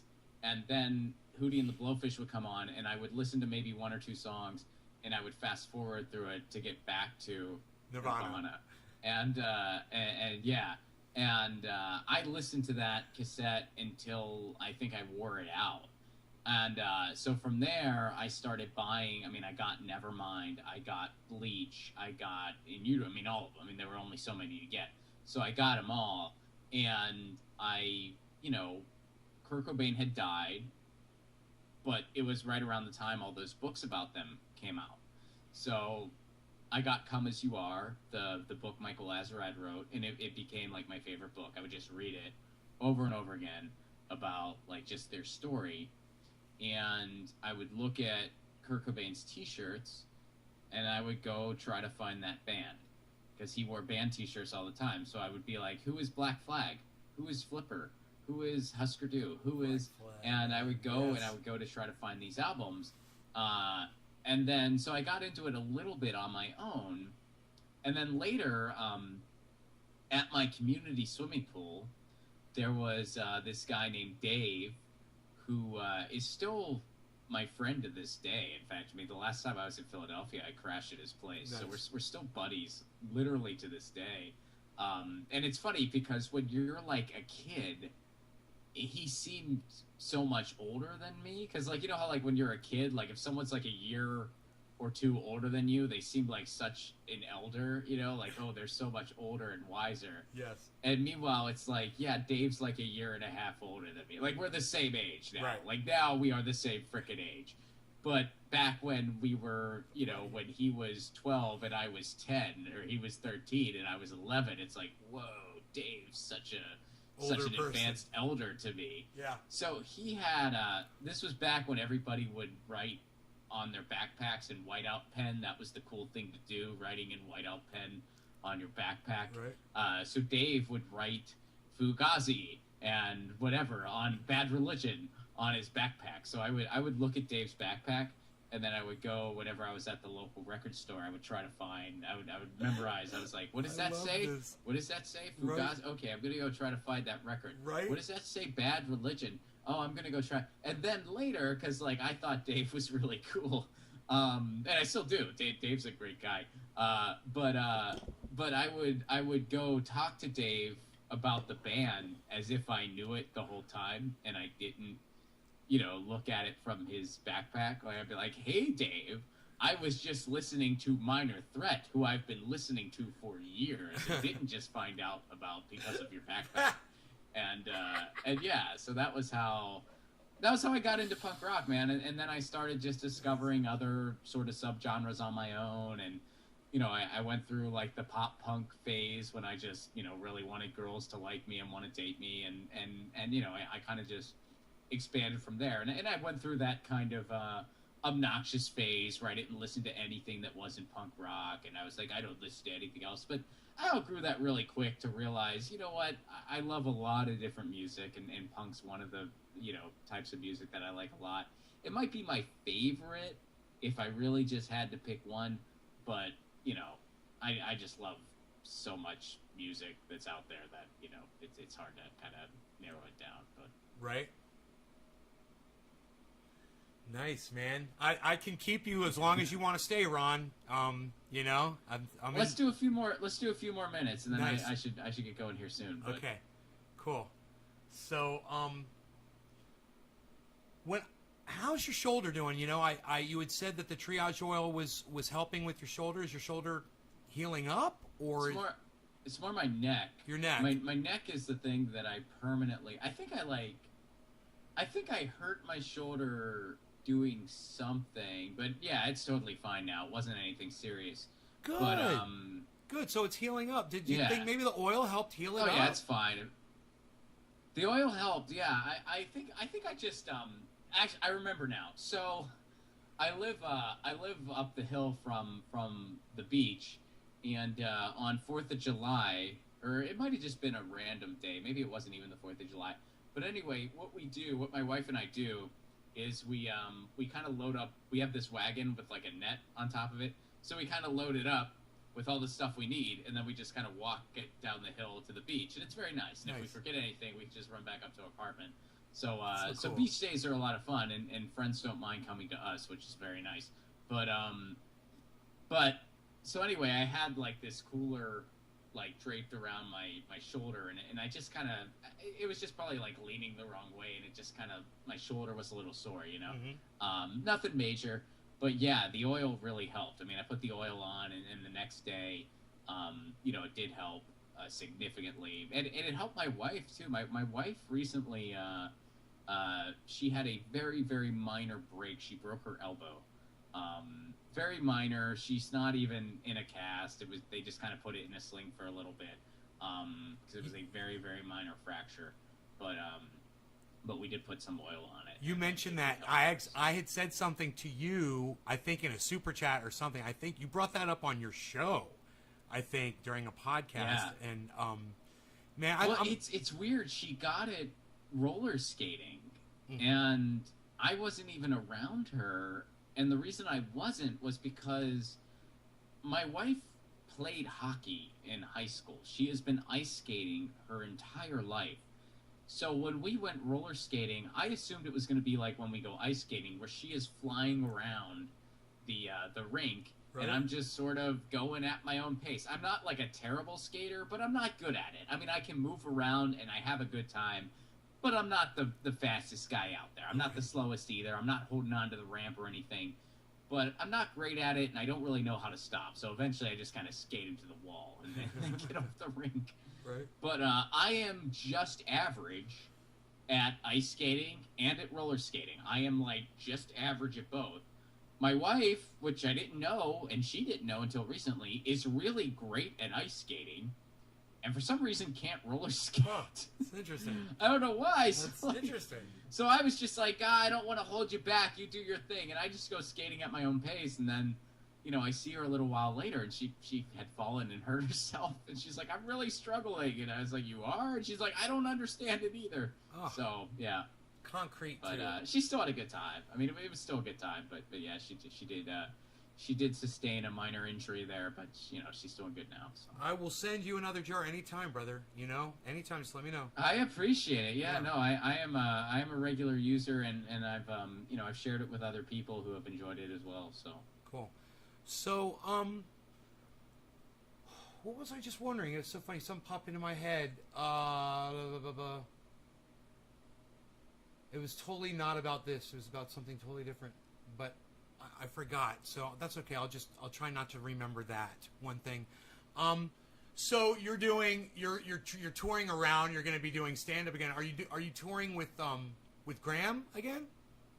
yeah, we're touring around, and you know, hopefully, I mean, I know things are so crazy in the world right now. I guess hopefully everything still goes as scheduled, although it's tough to anticipate. But assuming the world is still, you know, like able to be open and we're able to be safe, you know, we're going to be touring in the fall. We're coming to San Francisco, Sacramento, Los Angeles. We got a show at home. We're going to be in Tucson, Tempe, Detroit, Cleveland, Pittsburgh, Philly, New York, DC, Asheville, Jacksonville, Gainesville, Orlando, Miami, Tampa. We're supposed to be in Atlanta, but things have been a little weird with Atlanta, so hopefully we know what's going on there soon. But Nashville, Louisville, Indianapolis, Chicago, Minneapolis, and Madison. And people can grab those tickets at romplacone.com. How do you recall all of those tour dates like that? I know, man. Well, it's booking a tour is like kind of miserable. Like it's a really horrible process, and it's very annoying and frustrating. So it just kind of like sticks out in your head when you're going through it, like as you're kind of going through that process. Getting to do the tour is the very fun part, but the booking process is the headache that comes first. So last year we got to do the headache part, but not the fun part. And this year, well, hopefully that doesn't happen a second time. But yeah, grab your tickets now, romplacone.com. And I can't wait to get back out there. So good. So be safe out there. I know the COVID is going up. There is a significant rise in cases in the United States. Florida is so bad. I know you've been following what's going on with Ron DeSantis in Florida. Yes, you have heard what he's been saying. Yeah, I mean, not like crazy extensively, but yeah, I mean, I get that. I mean, I think last I checked, Florida is responsible for 1 in every 5 cases. Yes, of COVID. They're the epicenter, and he's refusing to do anything at all, and he's like militantly, he's making it worse. It's a mess, man. I mean, it is an absolute mess, and yeah, I mean, so we'll see what the world brings come fall. I mean, right now the plan is that we're going to be able to tour, and it's going to be safe to do so. If it's not, we'll adjust accordingly again, like we did last year, and but it's been a very frustrating time on that end, and I'm not unique. Every single live performer in the country is in the same boat as me, so we're all in it together. I mean, I was talking to my buddy, another comedian named Joe Sib. We were kind of talking about this very topic, and we were both kind of like, yeah, hopefully we plan to be on tour this fall, but I guess we can't say 100%. We don't know what the world's going to bring. Right. I mean, obviously, you don't need to wait. You can grab your tickets now. If something happens, of course, we're not going to, you're not going to be out on your ticket fee or whatever. Like, we'll refund people if we have to. You don't have to worry about that. But we were talking about it, and we're just like, yeah, hopefully tour happens. And he was just saying, look, man, I know it sucks, but we're all in this together. He's like, it's not like the fall's going to happen and every single person's going to get to tour except for Ron and Joe and Graham. That's right. Not going to happen. So, assuming it's safe to be out there, we'll be there. If things change in the world between now and then, or change even more between now and then, we'll adapt accordingly. But hopefully we'll be out there and we'll see a lot of people in October, and we can't wait to see everybody. So I heard something the other day, and it gave me some hope. Someone had said, look towards local politicians if you're looking to make changes. Can you name a good politician? And is that only on a local level? And can we trust local politicians? Board members and things like that. I think it depends. I think that, the reason I harp on local politics more than anything else is for a number of reasons. First of all, it is, I think acting locally is infinitely important, and I think we often overlook it. And when I say act locally, I don't just mean electorally, I mean in every sense, like taking back our communities, really reinventing our food culture, some of the stuff you and I have talked about throughout this episode, community gardens, growing your own food like you do. I think a lot of times we don't talk about, and I get because it's not like the world's sexiest topic, I guess, but we don't realize like how terrible factory farming is, how terrible like our food culture really is, like not just for the environment, but also for our health. It's way better if you're getting local food direct from the farm. It's so much freaking better. It tastes better, and there's more, it's better for you. way better. There's no disputing that. So I think going local when it comes to food, when it comes to our communities, when it comes to work in a lot of cases, that'd be great. I know that not everybody, and that's one of the reasons I'm so big on municipal broadband. I know not everyone can work from home. I know that's not possible for everybody, depending on the nature of the work. But I feel like for everyone who can, they should be doing it. And municipal broadband makes that easier and more possible. Like having the best internet we can possibly have is essential and is connected to so many other issues. So, I believe in acting local for a number of reasons for that. And I feel like politically, local politics are far from perfect, but there's more transparency, comparatively speaking, and there's actually a lot you can do. And you know who figured this out already? Rich frickin' people. Really frickin' rich people. There's a reason that a bunch of real estate developers and all these scumbags go into local politics. They know they can run their communities that way. Yes. They know that. Yeah. So if we had better people getting into local politics, again, I'm not going to sit here and say that local politics has no corruption. Of course that's not the case.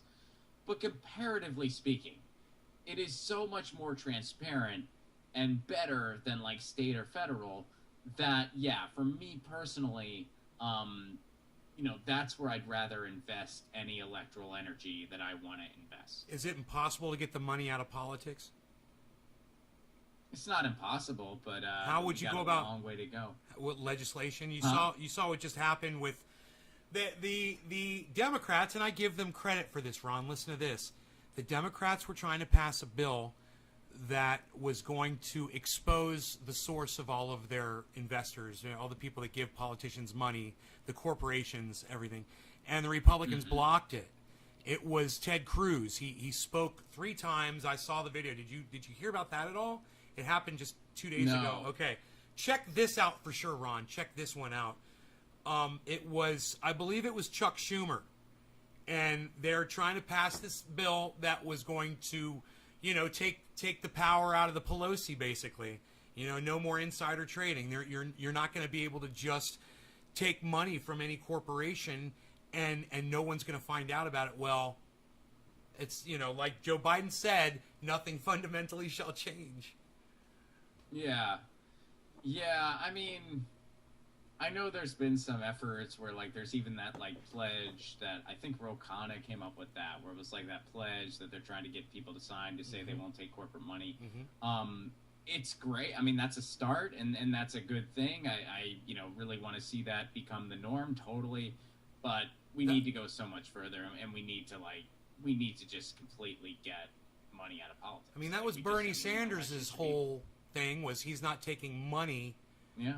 And corporate money, and I believed that. I mean, if I felt like Bernie Sanders was a little cowardly when it came to actually standing up for what he believed in as far as politics go, that's a whole different topic. But as far as him, I don't see him as enriching himself on the level that I see so many others do. But when I see AOC driving a Tesla, I'm like, oh man, why are you driving a Tesla already? You're making $175,000 a year? You're making you're going to be a millionaire in like 5 years. What is going on? Why are these people making so much money? What are they doing for all that money? Well, that's the thing, man. I mean, our politicians, like, you immediately become, and I'm actually quoting Rokana, by the way. This is not Ron PLACONE saying this. This is an elected member of Congress saying this. You immediately become part of the 1% of the 1% when you're in the United. I mean, you are getting paid very handsomely, and you are among the most powerful people in the world. You are just amidst the most powerful people in the world, and our politicians are worshipped for doing the least. I mean, they do less and get worshipped more. It's a fuck of a gig when you think about it. I mean, if you tweet nice, you will be worshipped because people are just so used to expecting the bare minimum. You don't need to deliver on all these nice tweets. Just tweet nice and say nice things, and you are guaranteed political stardom forever. And it's not the most popular position in the world to demand a little bit more, to say, you know what, our government has exposed itself as a complete corporate coup.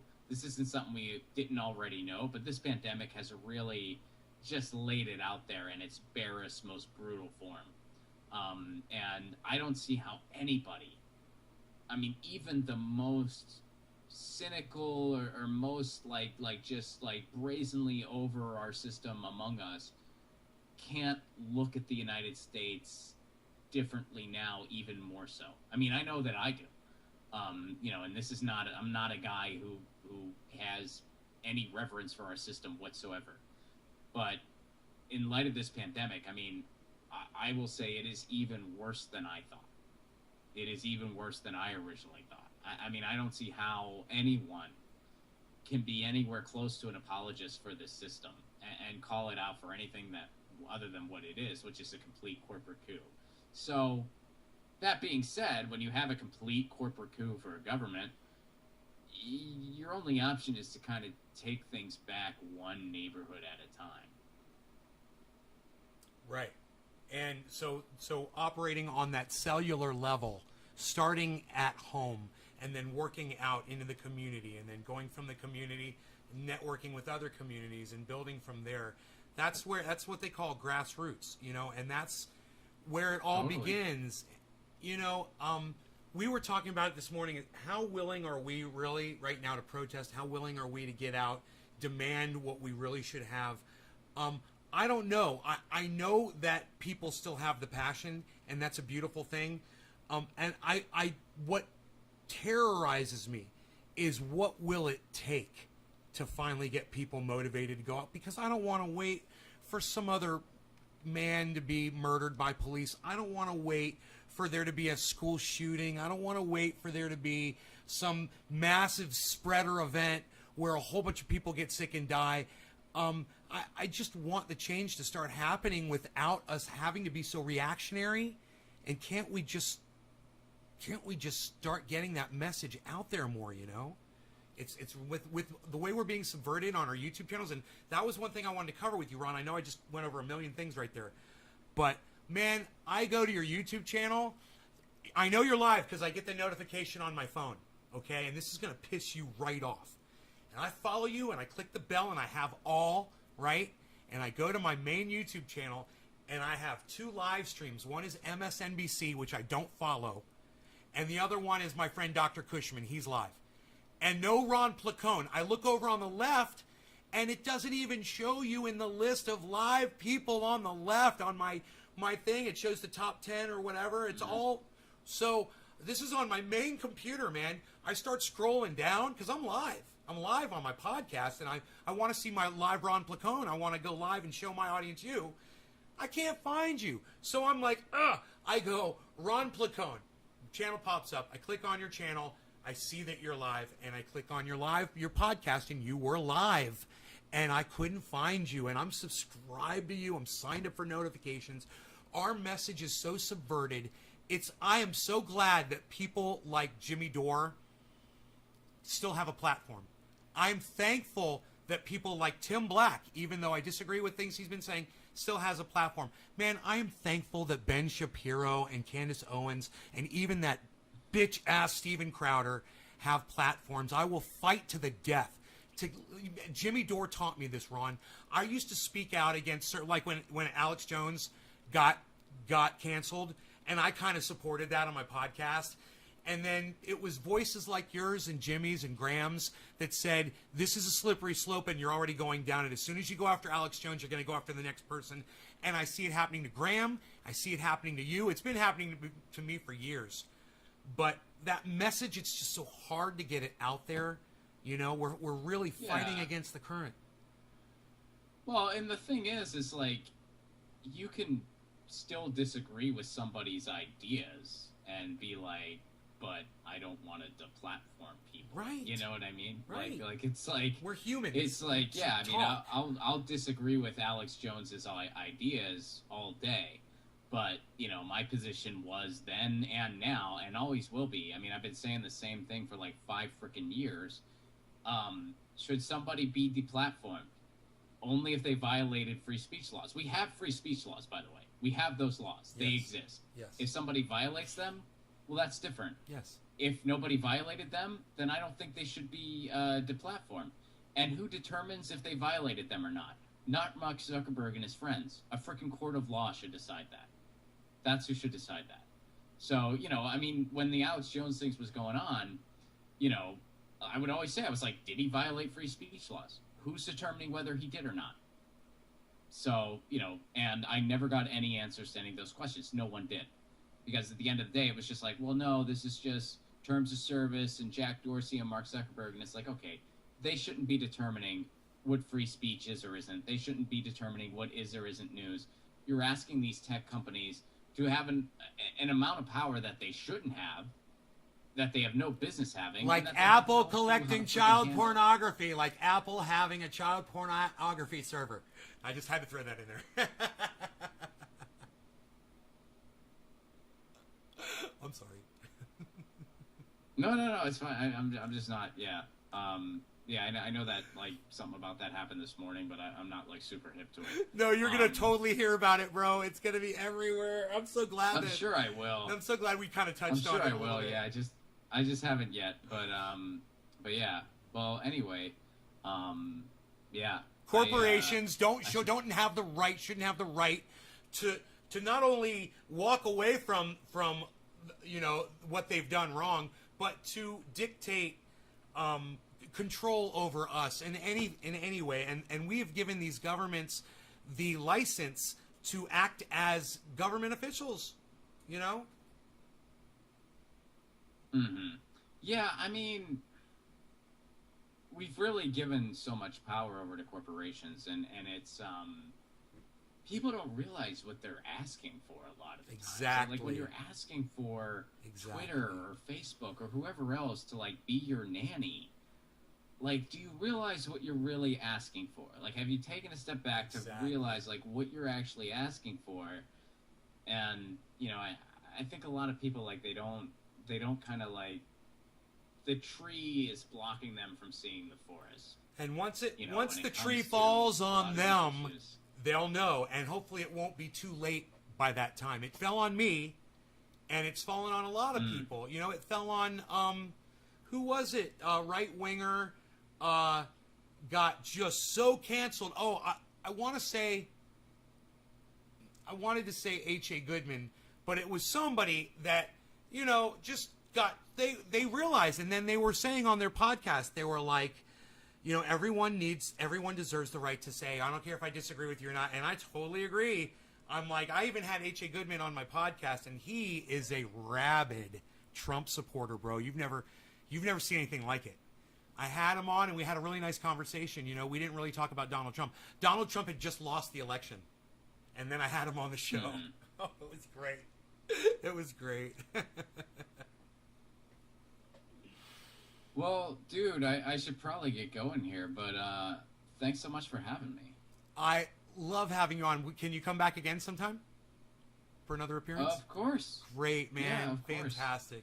And if I could just mention one more time, you can check out my movie, and if you are the trailer for my movie, and if you are interested, there is a GoFundMe to help make sure this movie gets made. And there are perks if you make a contribution, so be sure to check that out. Left at Wall is the movie, and I'm going to be touring, and I'm probably coming to a city near you in the fall. What so about you can go to Atlanta? Rockaco.com. Somebody was asking about Atlanta. Are you going to? We're working on Atlanta. We're working on Atlanta. We're supposed to have a show there. We're just we just haven't finalized the details yet, but we are working on Atlanta, and every other city has already been announced that we're coming to this year. So you can go to PLACONE.com for all those tickets. They're all telling in the chat. They're all saying that they love you. Karen McDonald, Nick Brown. They're all sending love.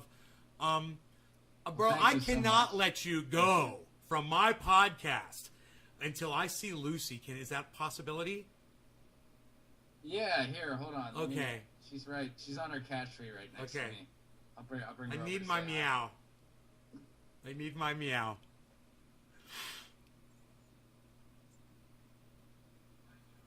She's on her cat tree. I love it. Lucy! Hey, baby. There she is. Oh. Oh, there she is. Yay. We got to get She's the... a little, I woke her up from a nap, so she's a little, but she doesn't mind. We got to get the proper sign off, bro. Oh, there she is. Yeah, there she is. She says like she's talking into a microphone. Mm. She really likes like the chin rub, and she likes it to kind of go deep, you know. Nice. I'll try that on Harl's. She likes the. Oh yeah, they love it. It's just funny because sometimes like if you take a picture at a weird angle, it kind of looks like you're strangling them. We know better. But you're not. We know you're better. Just giving them a nice chin rub. But you know, Apple's gonna find that photograph on your iPhone, bro, and they're gonna turn you into the animal services. Oh well. That's where it's going. I'll explain myself. It's a slippery slope. All right, man. Thanks so much for having me. We love you, Ron PLACONE. We will talk to you soon, and we will see you out there when you're touring around. We're looking forward to it. Take care, brother. Cheers, buddy. Cheers. Be well. Okay. Thanks. Bye.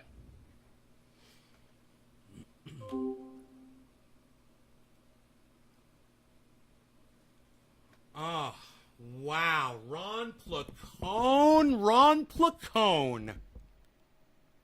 Did you guys have fun? Did you guys have fun? I hope you did, man. Man, I was running 100% CPU at a couple points. I'm sorry. I am sorry.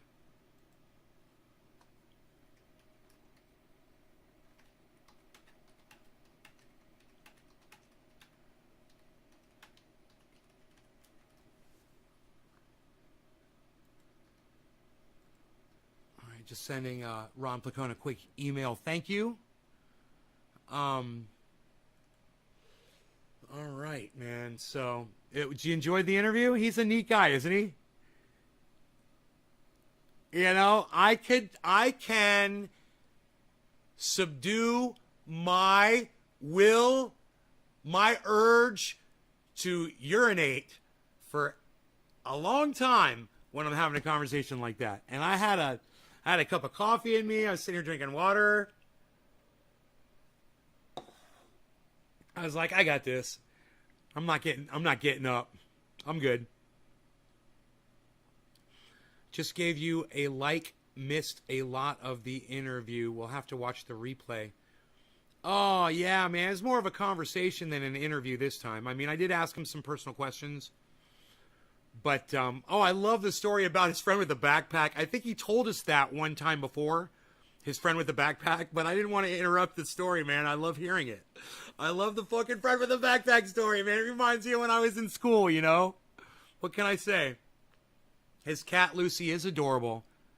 You watched every second and you enjoyed it, Doc? Right on, man. It just gets better and better, you know? And the Nirvana story? Yeah, interesting, huh? Who turned you on to punk? Nirvana did. I love it. When you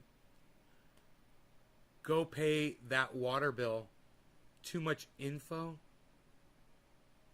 Huh? Bad Blue Jaws, what are you talking about? You donated $20 anonymously to the movie? Well, it's not anonymous anymore, is it, Karen? Way to go. That's really nice that you did that. I'm going to donate this bong hit to my lungs right now. Hey, you guys, this is for all of you. It's no law regarding cannabis in Newfoundland where it's 420. Cheers, everybody.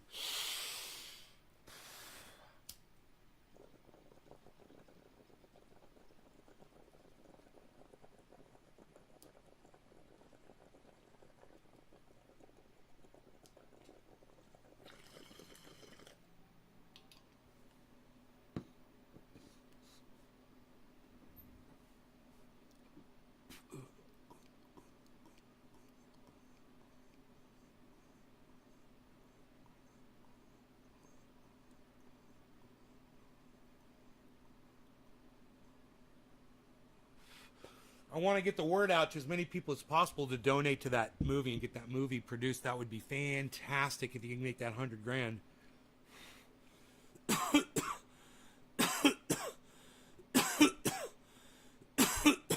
You're telling me to go to the bathroom? How did you say it? Go. Oh, pay the water. Here, I'll play you some music while I go. How about that?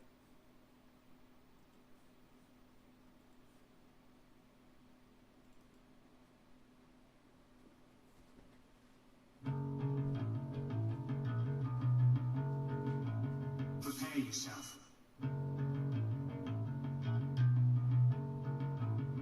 Prepare yourself. Prepare yourself.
It starts with an F.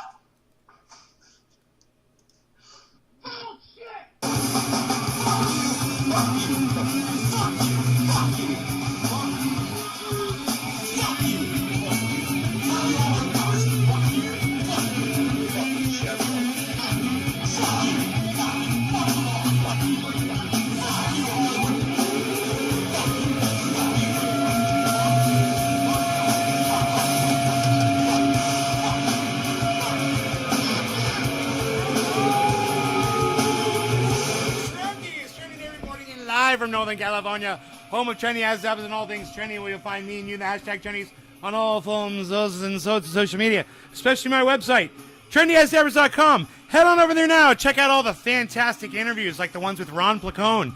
This is the Ox Project from Orlando, Florida. You'll never learn, I'll bleed for you. It's all in your head, I'll bleed for you.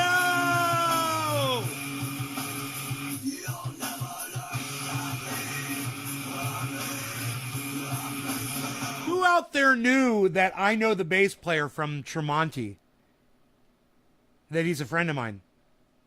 The bass player from Tremonti. Who knew that? Anybody? How did you know? Tell me now. Hey, Thomas Lewis. Timbo. Timbo. Bop. What's up, Timbo? Bop. Timbo. I'm in a good mood, aren't I? Nick. Tommy. Hey, you guys, tomorrow, Savage, Joy, Marie, 80% blind, but still woke as fuck.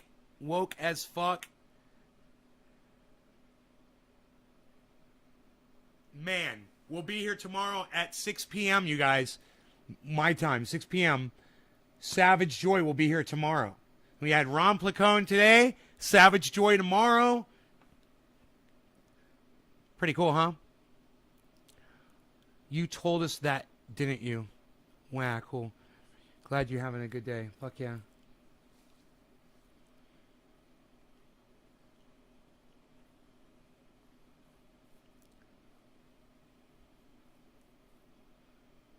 Let's smoke some cannabis, shall we? Shall we smoke a little cannabis? Shall we smoke a little bit of this cannabis? Smoke a little. So I hit Ron Placone up before we went live. Him and I got to talk for about 10 minutes probably before the show started. And all the things that I wanted to talk to him about, I mentioned, and he's like, he wasn't ready to talk about any of them. He's like, I'm 4 for 4, bro. He's like, I'm 0 for 4. I was like, you're fine, bro. We're going to have plenty to talk about. Isn't that funny?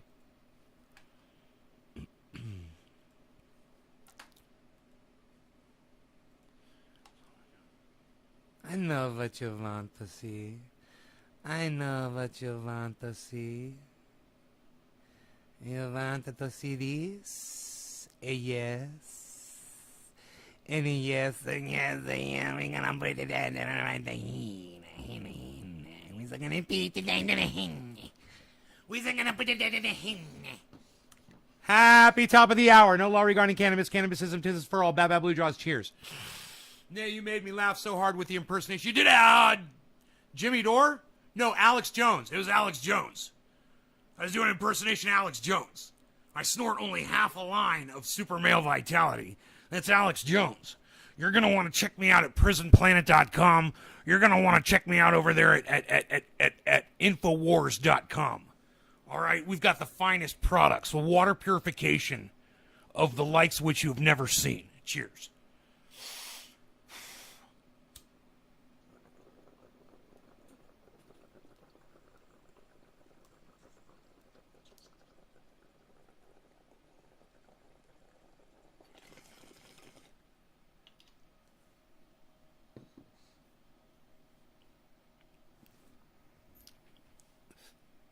Yeah, I was asking you if you knew I was friends with the bass player from Tremonti.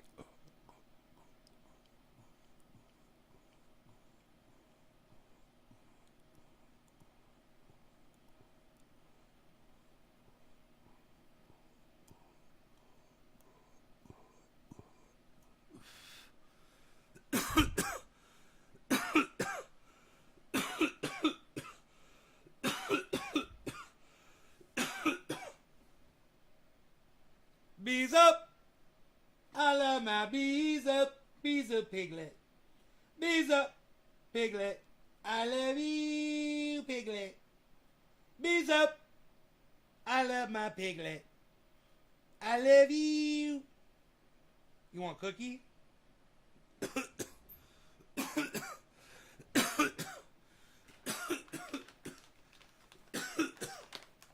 From my piglet? I only got 2 of them. I got 2 cookies.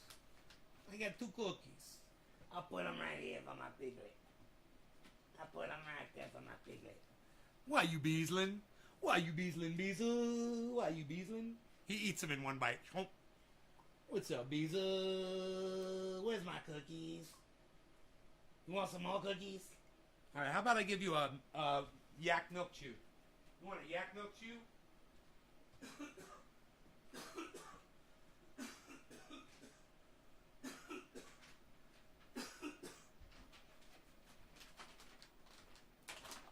Yak milk chew. What you got? What you got? What you gonna do with it, man? Yak milk chew. What you got? What you got? What you gonna do? Nom nom nom nom nom nom nom nom nom. Oh, that's a good nom nom. That's a good nom nom nom nom nom.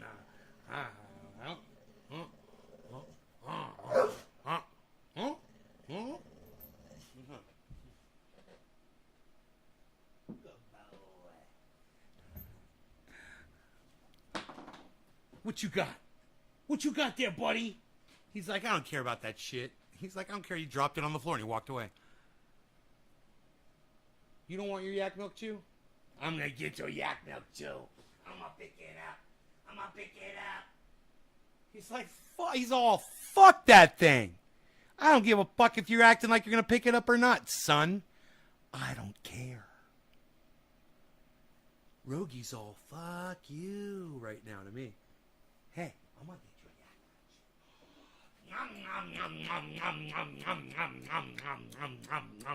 a yak milk chew.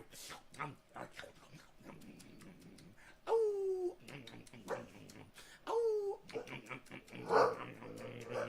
Oh. High five.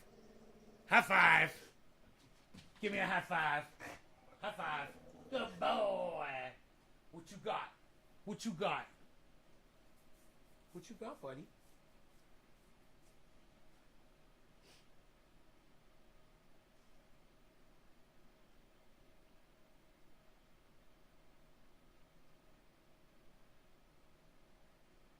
My buddy boy.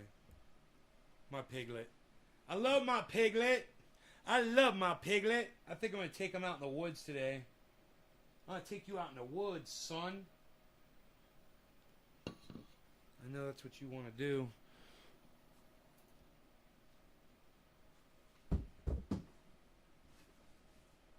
God bless America. Psh.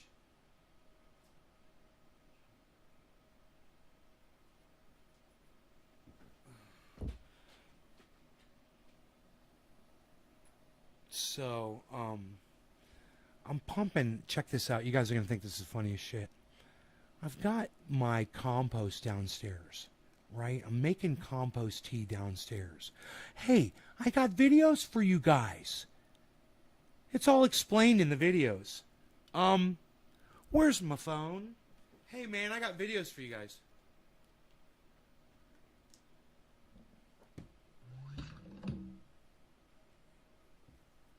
I got videos.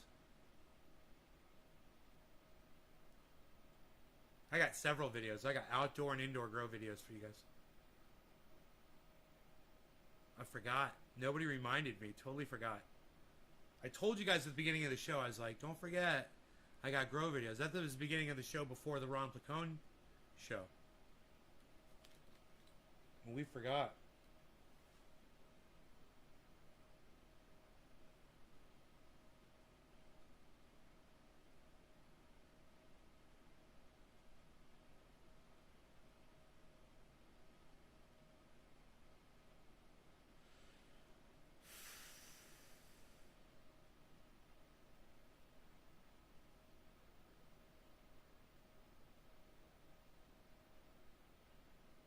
Okay, so I'm just gonna, I don't know if I showed you this one yet. This may have been from an, oh, this is after I cleaned the floor.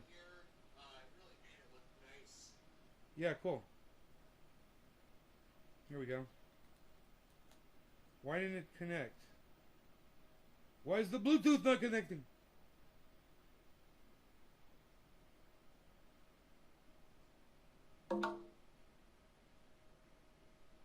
Why isn't the Bluetooth connecting?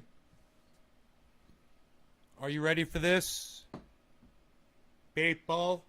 People. Are you ready for this? People.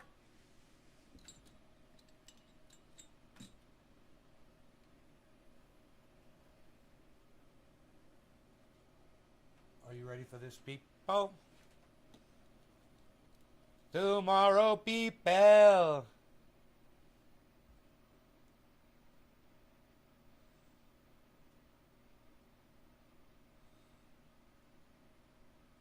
Okay, give me a second here. On it, man. On it.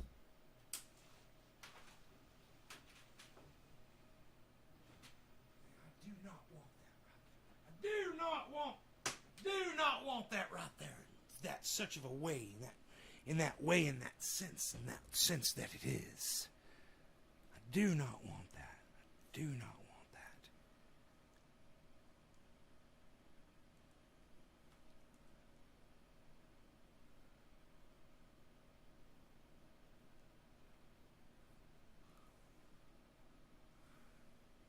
Why won't it focus, dude?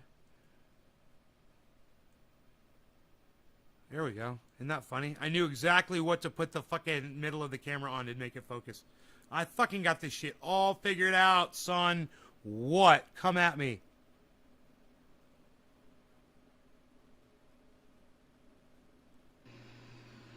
Hey flowers in here. I really made it look nice. Cleaned everything. Worked on the compost tea bin as well. Had a little flood, but I fixed that. And I got a new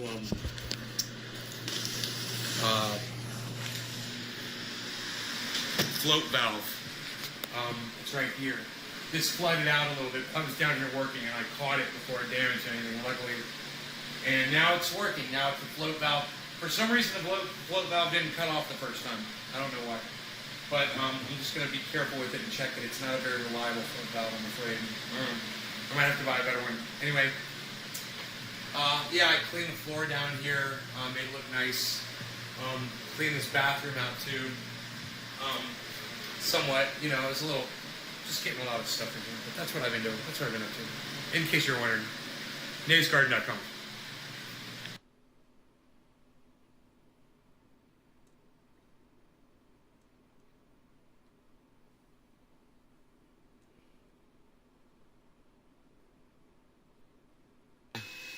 Checking the plants out. I've already gone and watered them. What's up, everybody? Good morning. We are in Nays Garden this morning, and we are checking the plants out. I've already gone and watered them, and we're gonna have Ron PLACONE on this morning at 10 o'clock. I'm excited about that. I wanted to come out here and make sure the plants were all handled, watered in good and taken care of. The tomatoes were all watered, and I figured while I was out here I'd give you guys a little grow update. Plant number 1 right here, got a tomato. It's coming in down here. I think there is a zucchini down there as well, but it's a small one. It's not doing good. All right, there's another tomato right here. It's doing good. No spider mites on the leaves. This is plant number 2 right here.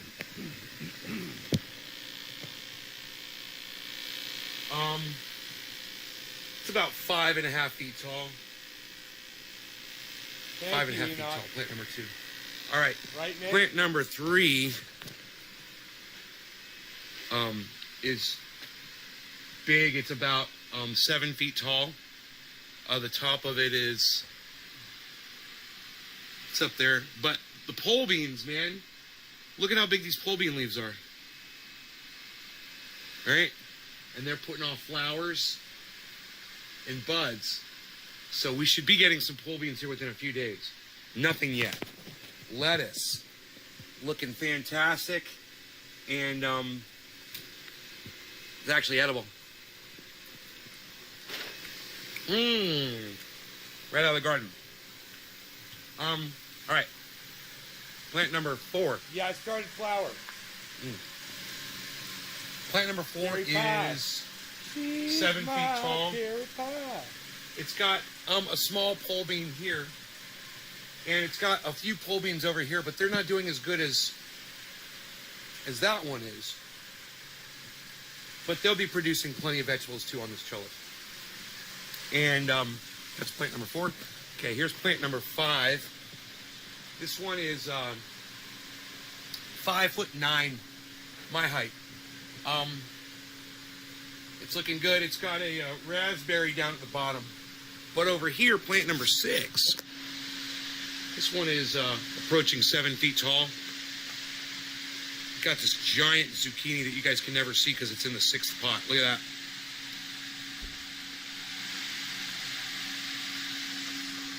Beautiful, huh? In here with the hornets. I'm going to show you the grow this morning. Get you guys primed up for the Ron PLACONE interview. There you go. There it is. Everything's doing well. No mites, no bugs, no aphids. We'll see how long that lasts for, though. All right, guys. naysgarden.com. It's Nays Garden on Twitter. Download the app and download the Twitter. It's at Nays Garden on Twitter, and retweet me and like and comment on all my tweets too, man. I appreciate that. Helping get the word out there for more folks that want to learn how to grow their cannabis and their their vegetables right next to each other, feed themselves, live off grid, have their own water and their own power, so murderous companies like PG&E don't have control over us anymore, along with the federal government. All right, guys. Happy 420. Legalized everywhere. Peace.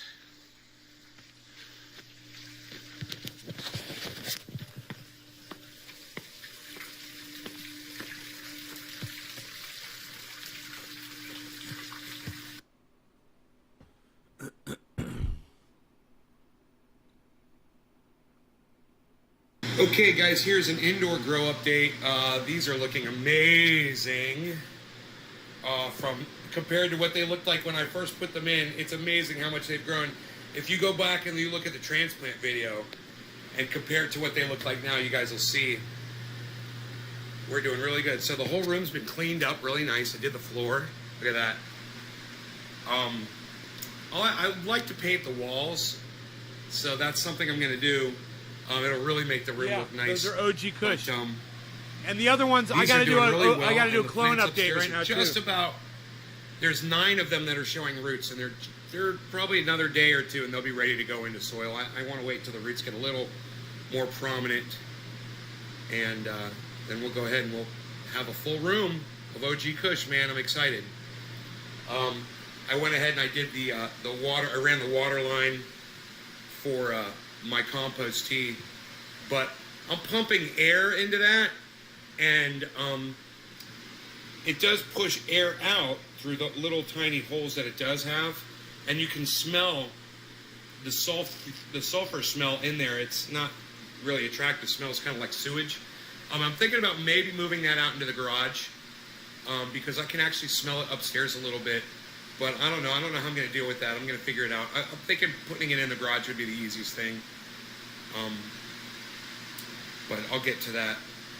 So if you're making really stinky vegetable compost tea, mine usually doesn't smell this bad, but I put some sewage water from my wet dry vac that had been sitting for a long time, so it's got a real stinky smell to it. The plants love it though. So even if it smells really bad like rotten eggs, I mean, they still love it. It's full of bacteria. All right, guys. Nate's Garden on Twitter. Thanks so much for following along. Bye, guys. Send in the clones.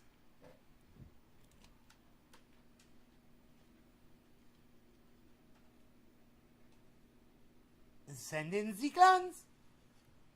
I love fucking saying that.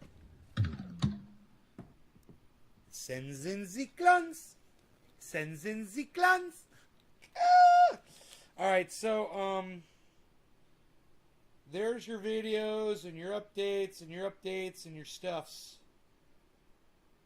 on that. How about we do us a nice clone update? You guys want to do a clone update? I think you're gonna love this one. I don't know. We'll see. Send in sequence.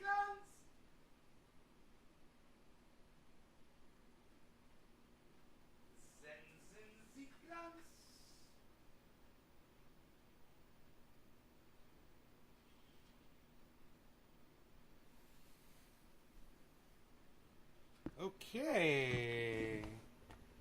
Here are the clones for your approval. What do you guys think about that?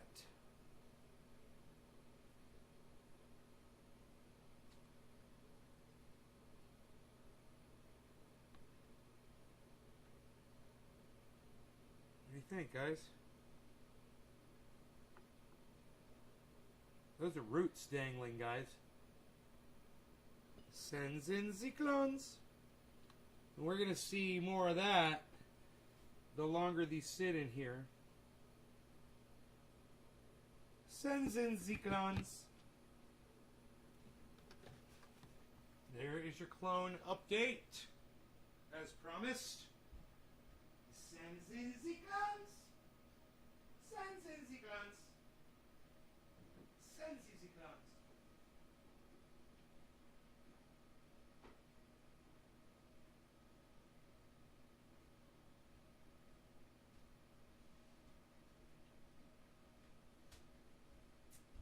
All right. So that is your clone update. You got a Ron Placone interview. You got an outdoor grow update, an indoor grow update, a clone update, all in one show. Content, content, content. I'm here to bring it to you. In between all of the other podcasts that are a little bit, not as content packed.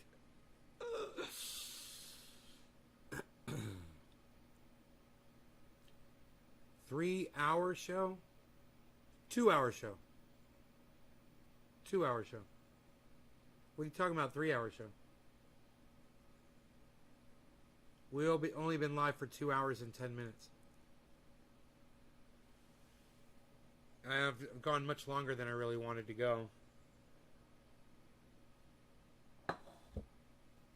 But you guys were awesome. And I did try to check out your questions while I was really trying to give Ron Placone my undivided attention throughout the entire interview. 2, my bad, Florida time. Yeah. I'm good to you? Thanks, Enoch. You were on for an hour before. Yeah, I did an hour broadcast prior. I did, that's true. I took an hour break. Gave you guys a blast off show, man. And then the extravaganza show to follow up, I meant to give you the grow update prior, but it works. You guys that stayed got to see it. Man, I love looking at these plants. You want to look at them with me, guys? I'm just sitting here staring at them. I'm just sitting here staring at these fucking plants, man. As they move around in the wind, and as the fans blow on them. That was the first thing Ron said to me when I was like, can you see everything? He's like, yeah, I see your garden. It looks beautiful, brother.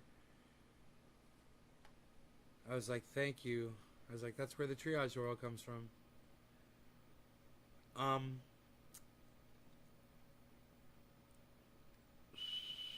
Send in the clones. Send in the clones. I don't like to be away from you for too long. I do not like to be away from you for too long, I must admit. I do not like to be away from you for too long, people. Epic show. You appreciate what I do? Thanks, Enoch. Had a great time.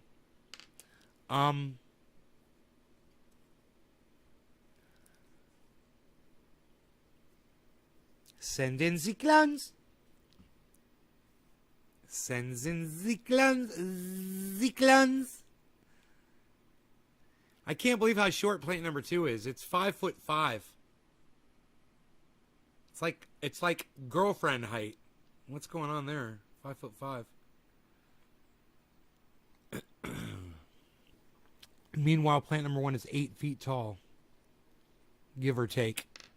It might not be exactly 8 feet yet, but it is close. I guarantee you it's close. I don't know if it's officially 8 feet. Those fence posts are 8 feet tall. With the white tips.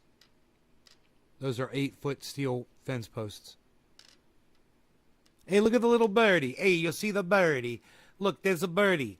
Look right here. Look, this is a birdie right here, guys. Everybody look, there's a birdie right here. Everybody look, look. There's a birdie. Hey, look, it's a butterfly. There's a birdie here. There's a butterfly. There's a butterfly. I don't know where the birdie went.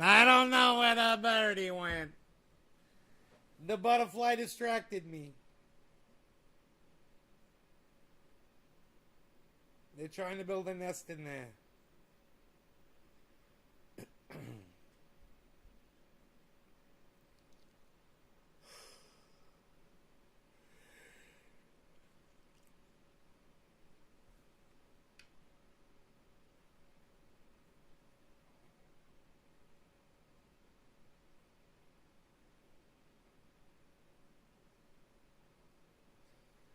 Triage oil helps with poison ivy.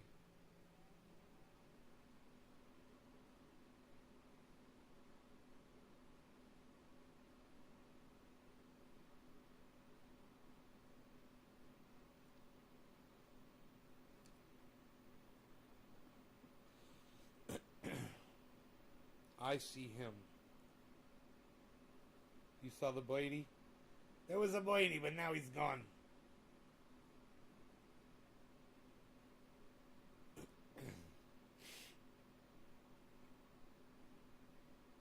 $3,000 troops are going to Afghanistan, Steve? I thought we were leaving Afghanistan. Now we're going back? That didn't take long. Jesus Christ, 3,000 people, huh?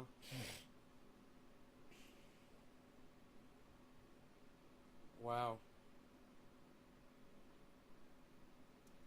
Hey, I saw something flying around in there again. It looked like a hummingbird. I don't know. Shut up.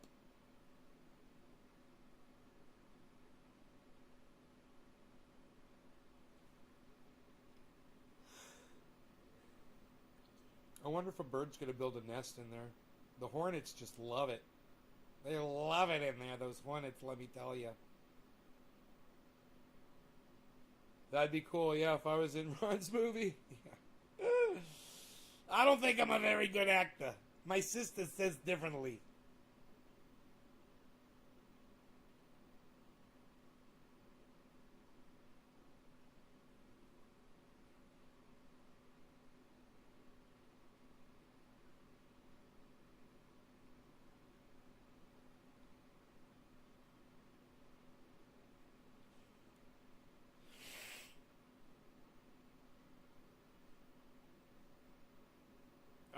Not really, man. I don't defoliate my garden so much. I look at every leaf as being a solar panel, bro, for the entire plant. The less solar panels, the less energy it can collect. So I'll cut clones off the very bottom. Generally, that's the place where that's not getting any light, you know? But I don't touch any of the stuff that's really getting good sun. And I'm done taking clones off this. I mean, if these clones finish up fast enough, I might go out there and cut another 21 clones. Just to distribute them to friends, you know?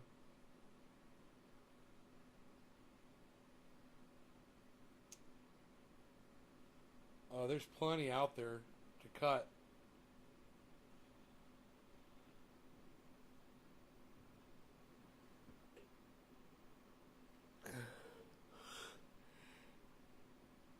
Oh, God, my back feels so good. I just popped it.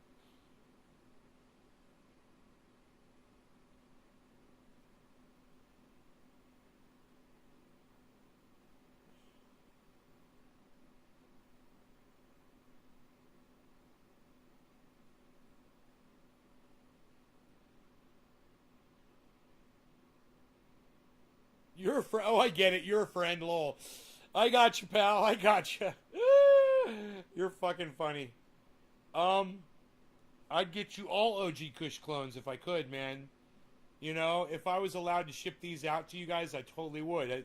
You know, when we have a good strain like Jack Harrer or OG Kush or something like that, you know, and we should be able to ship these clones all to each other so we can just perpetuate these strains and not have to worry about fucking seeds. You just take the clone and stick it right in the soil, man. Start watering it.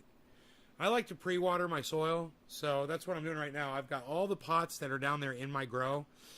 And that's what I did with these big trees, too. I watered that soil for weeks before I put the plants in there. I turned the timer on. I started getting it wet. You know, so that's what I'm doing with these pots down there. I'm watering this compost tea right into them. I'm hoping once I use enough, the smell will go away. But I got to tell you, when you open up the lid to that compost tea, it's full of bubbles. Oh, the microbes are building up. Bro, I'm injecting air in there. There's molasses. There's the microbes. There's all kinds of shit, man. So much. There's all the dead plant growth off of the cannabis plants. Anything that dies, whatever, I throw it right in there and let it rot in the water.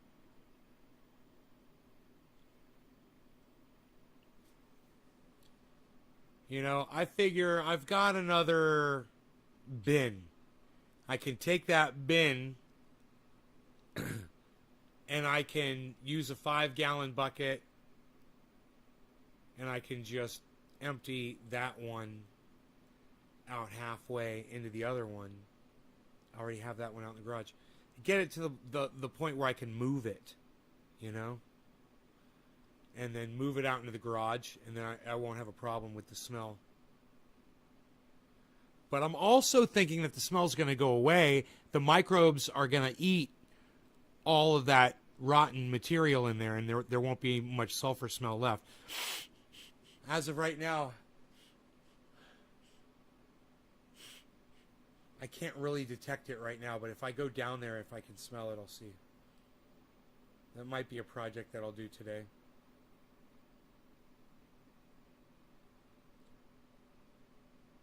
I've got them both, the water and the compost, on a water line. Whoa, that was a hummingbird. Dude, I just saw a hummingbird. There's a hummingbird flying around in there. You can only see it for a second at a time. For a frame. It's just showing it a frame at a time. If I switched to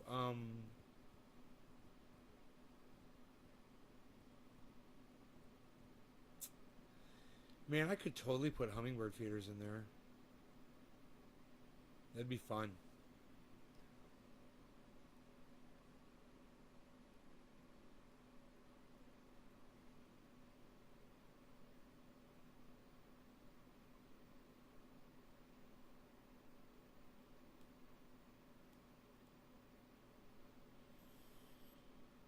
Hey, I'm having fun. What can I say? Maybe if I pour a bunch of microbes in there, they'll eat all that stinky stuff. You know? I'll put some Mycos in there.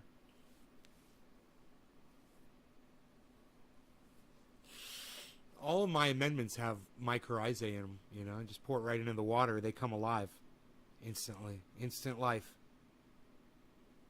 I'd like to look at those bacteria under a microscope.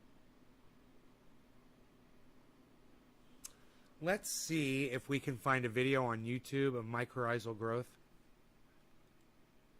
Video of mycorrhizal growth on YouTube.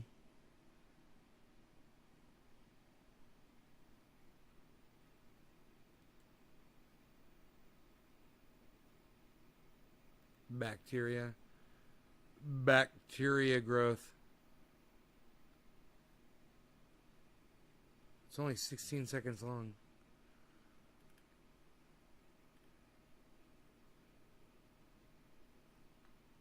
Microbial growth.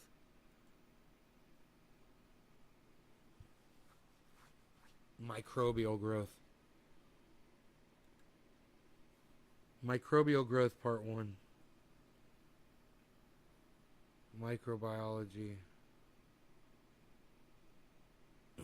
He just talks about it, but he doesn't show it.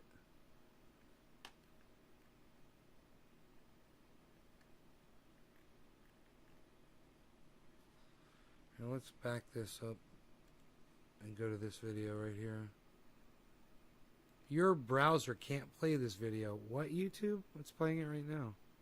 Idiots. So this just shows bacteria growing. It's pretty cool. It's just a 15-second video, but it grows so fast. I wonder if the mycorrhizae grow like that.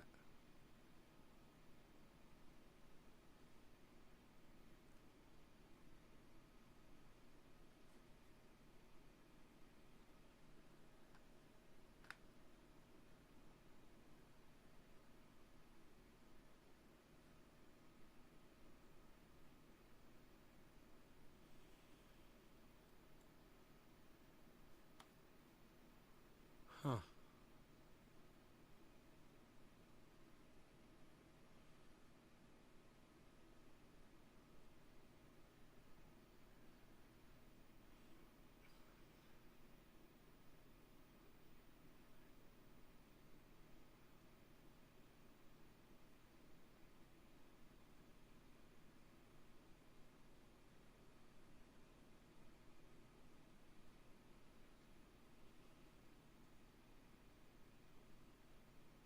How a baby zebrafish's nervous system develops.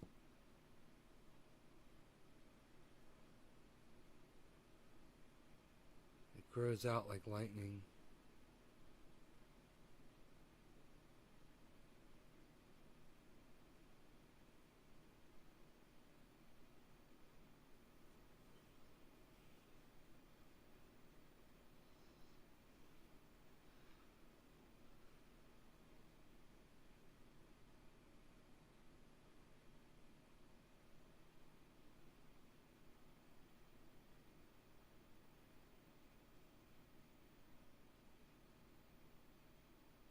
Oh my God.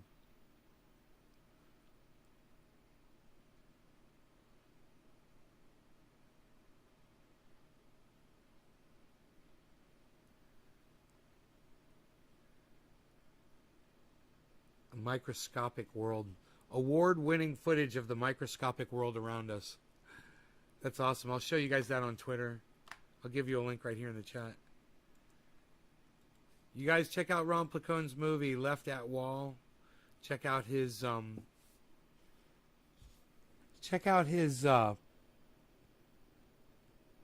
GoFundMe, Left at Wall at GoFundMe. And the link is in the chat, and it's also on at ronplacone.com. And check out his podcast, Ron Placone. Get your news on with Ron every day. At Ron Placone on YouTube, guys. Let them know I sent you. And I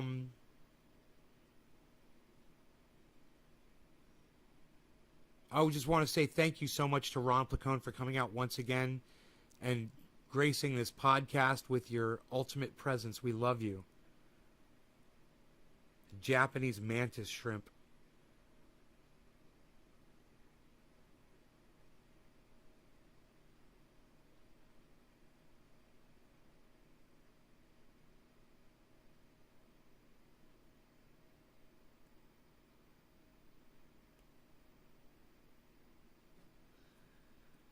Cancer cells.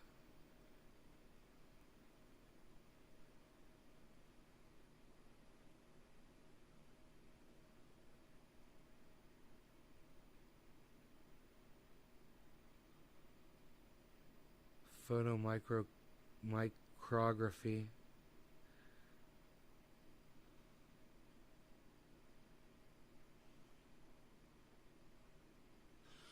Dude, that shit's crazy.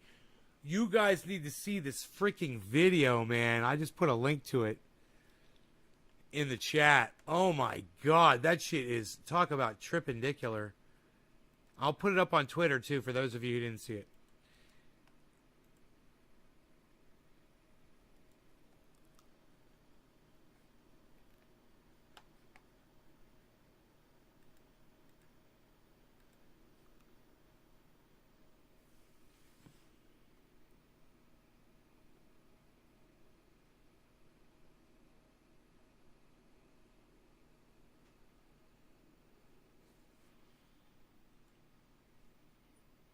And remember, we've got Savage Joy Marie.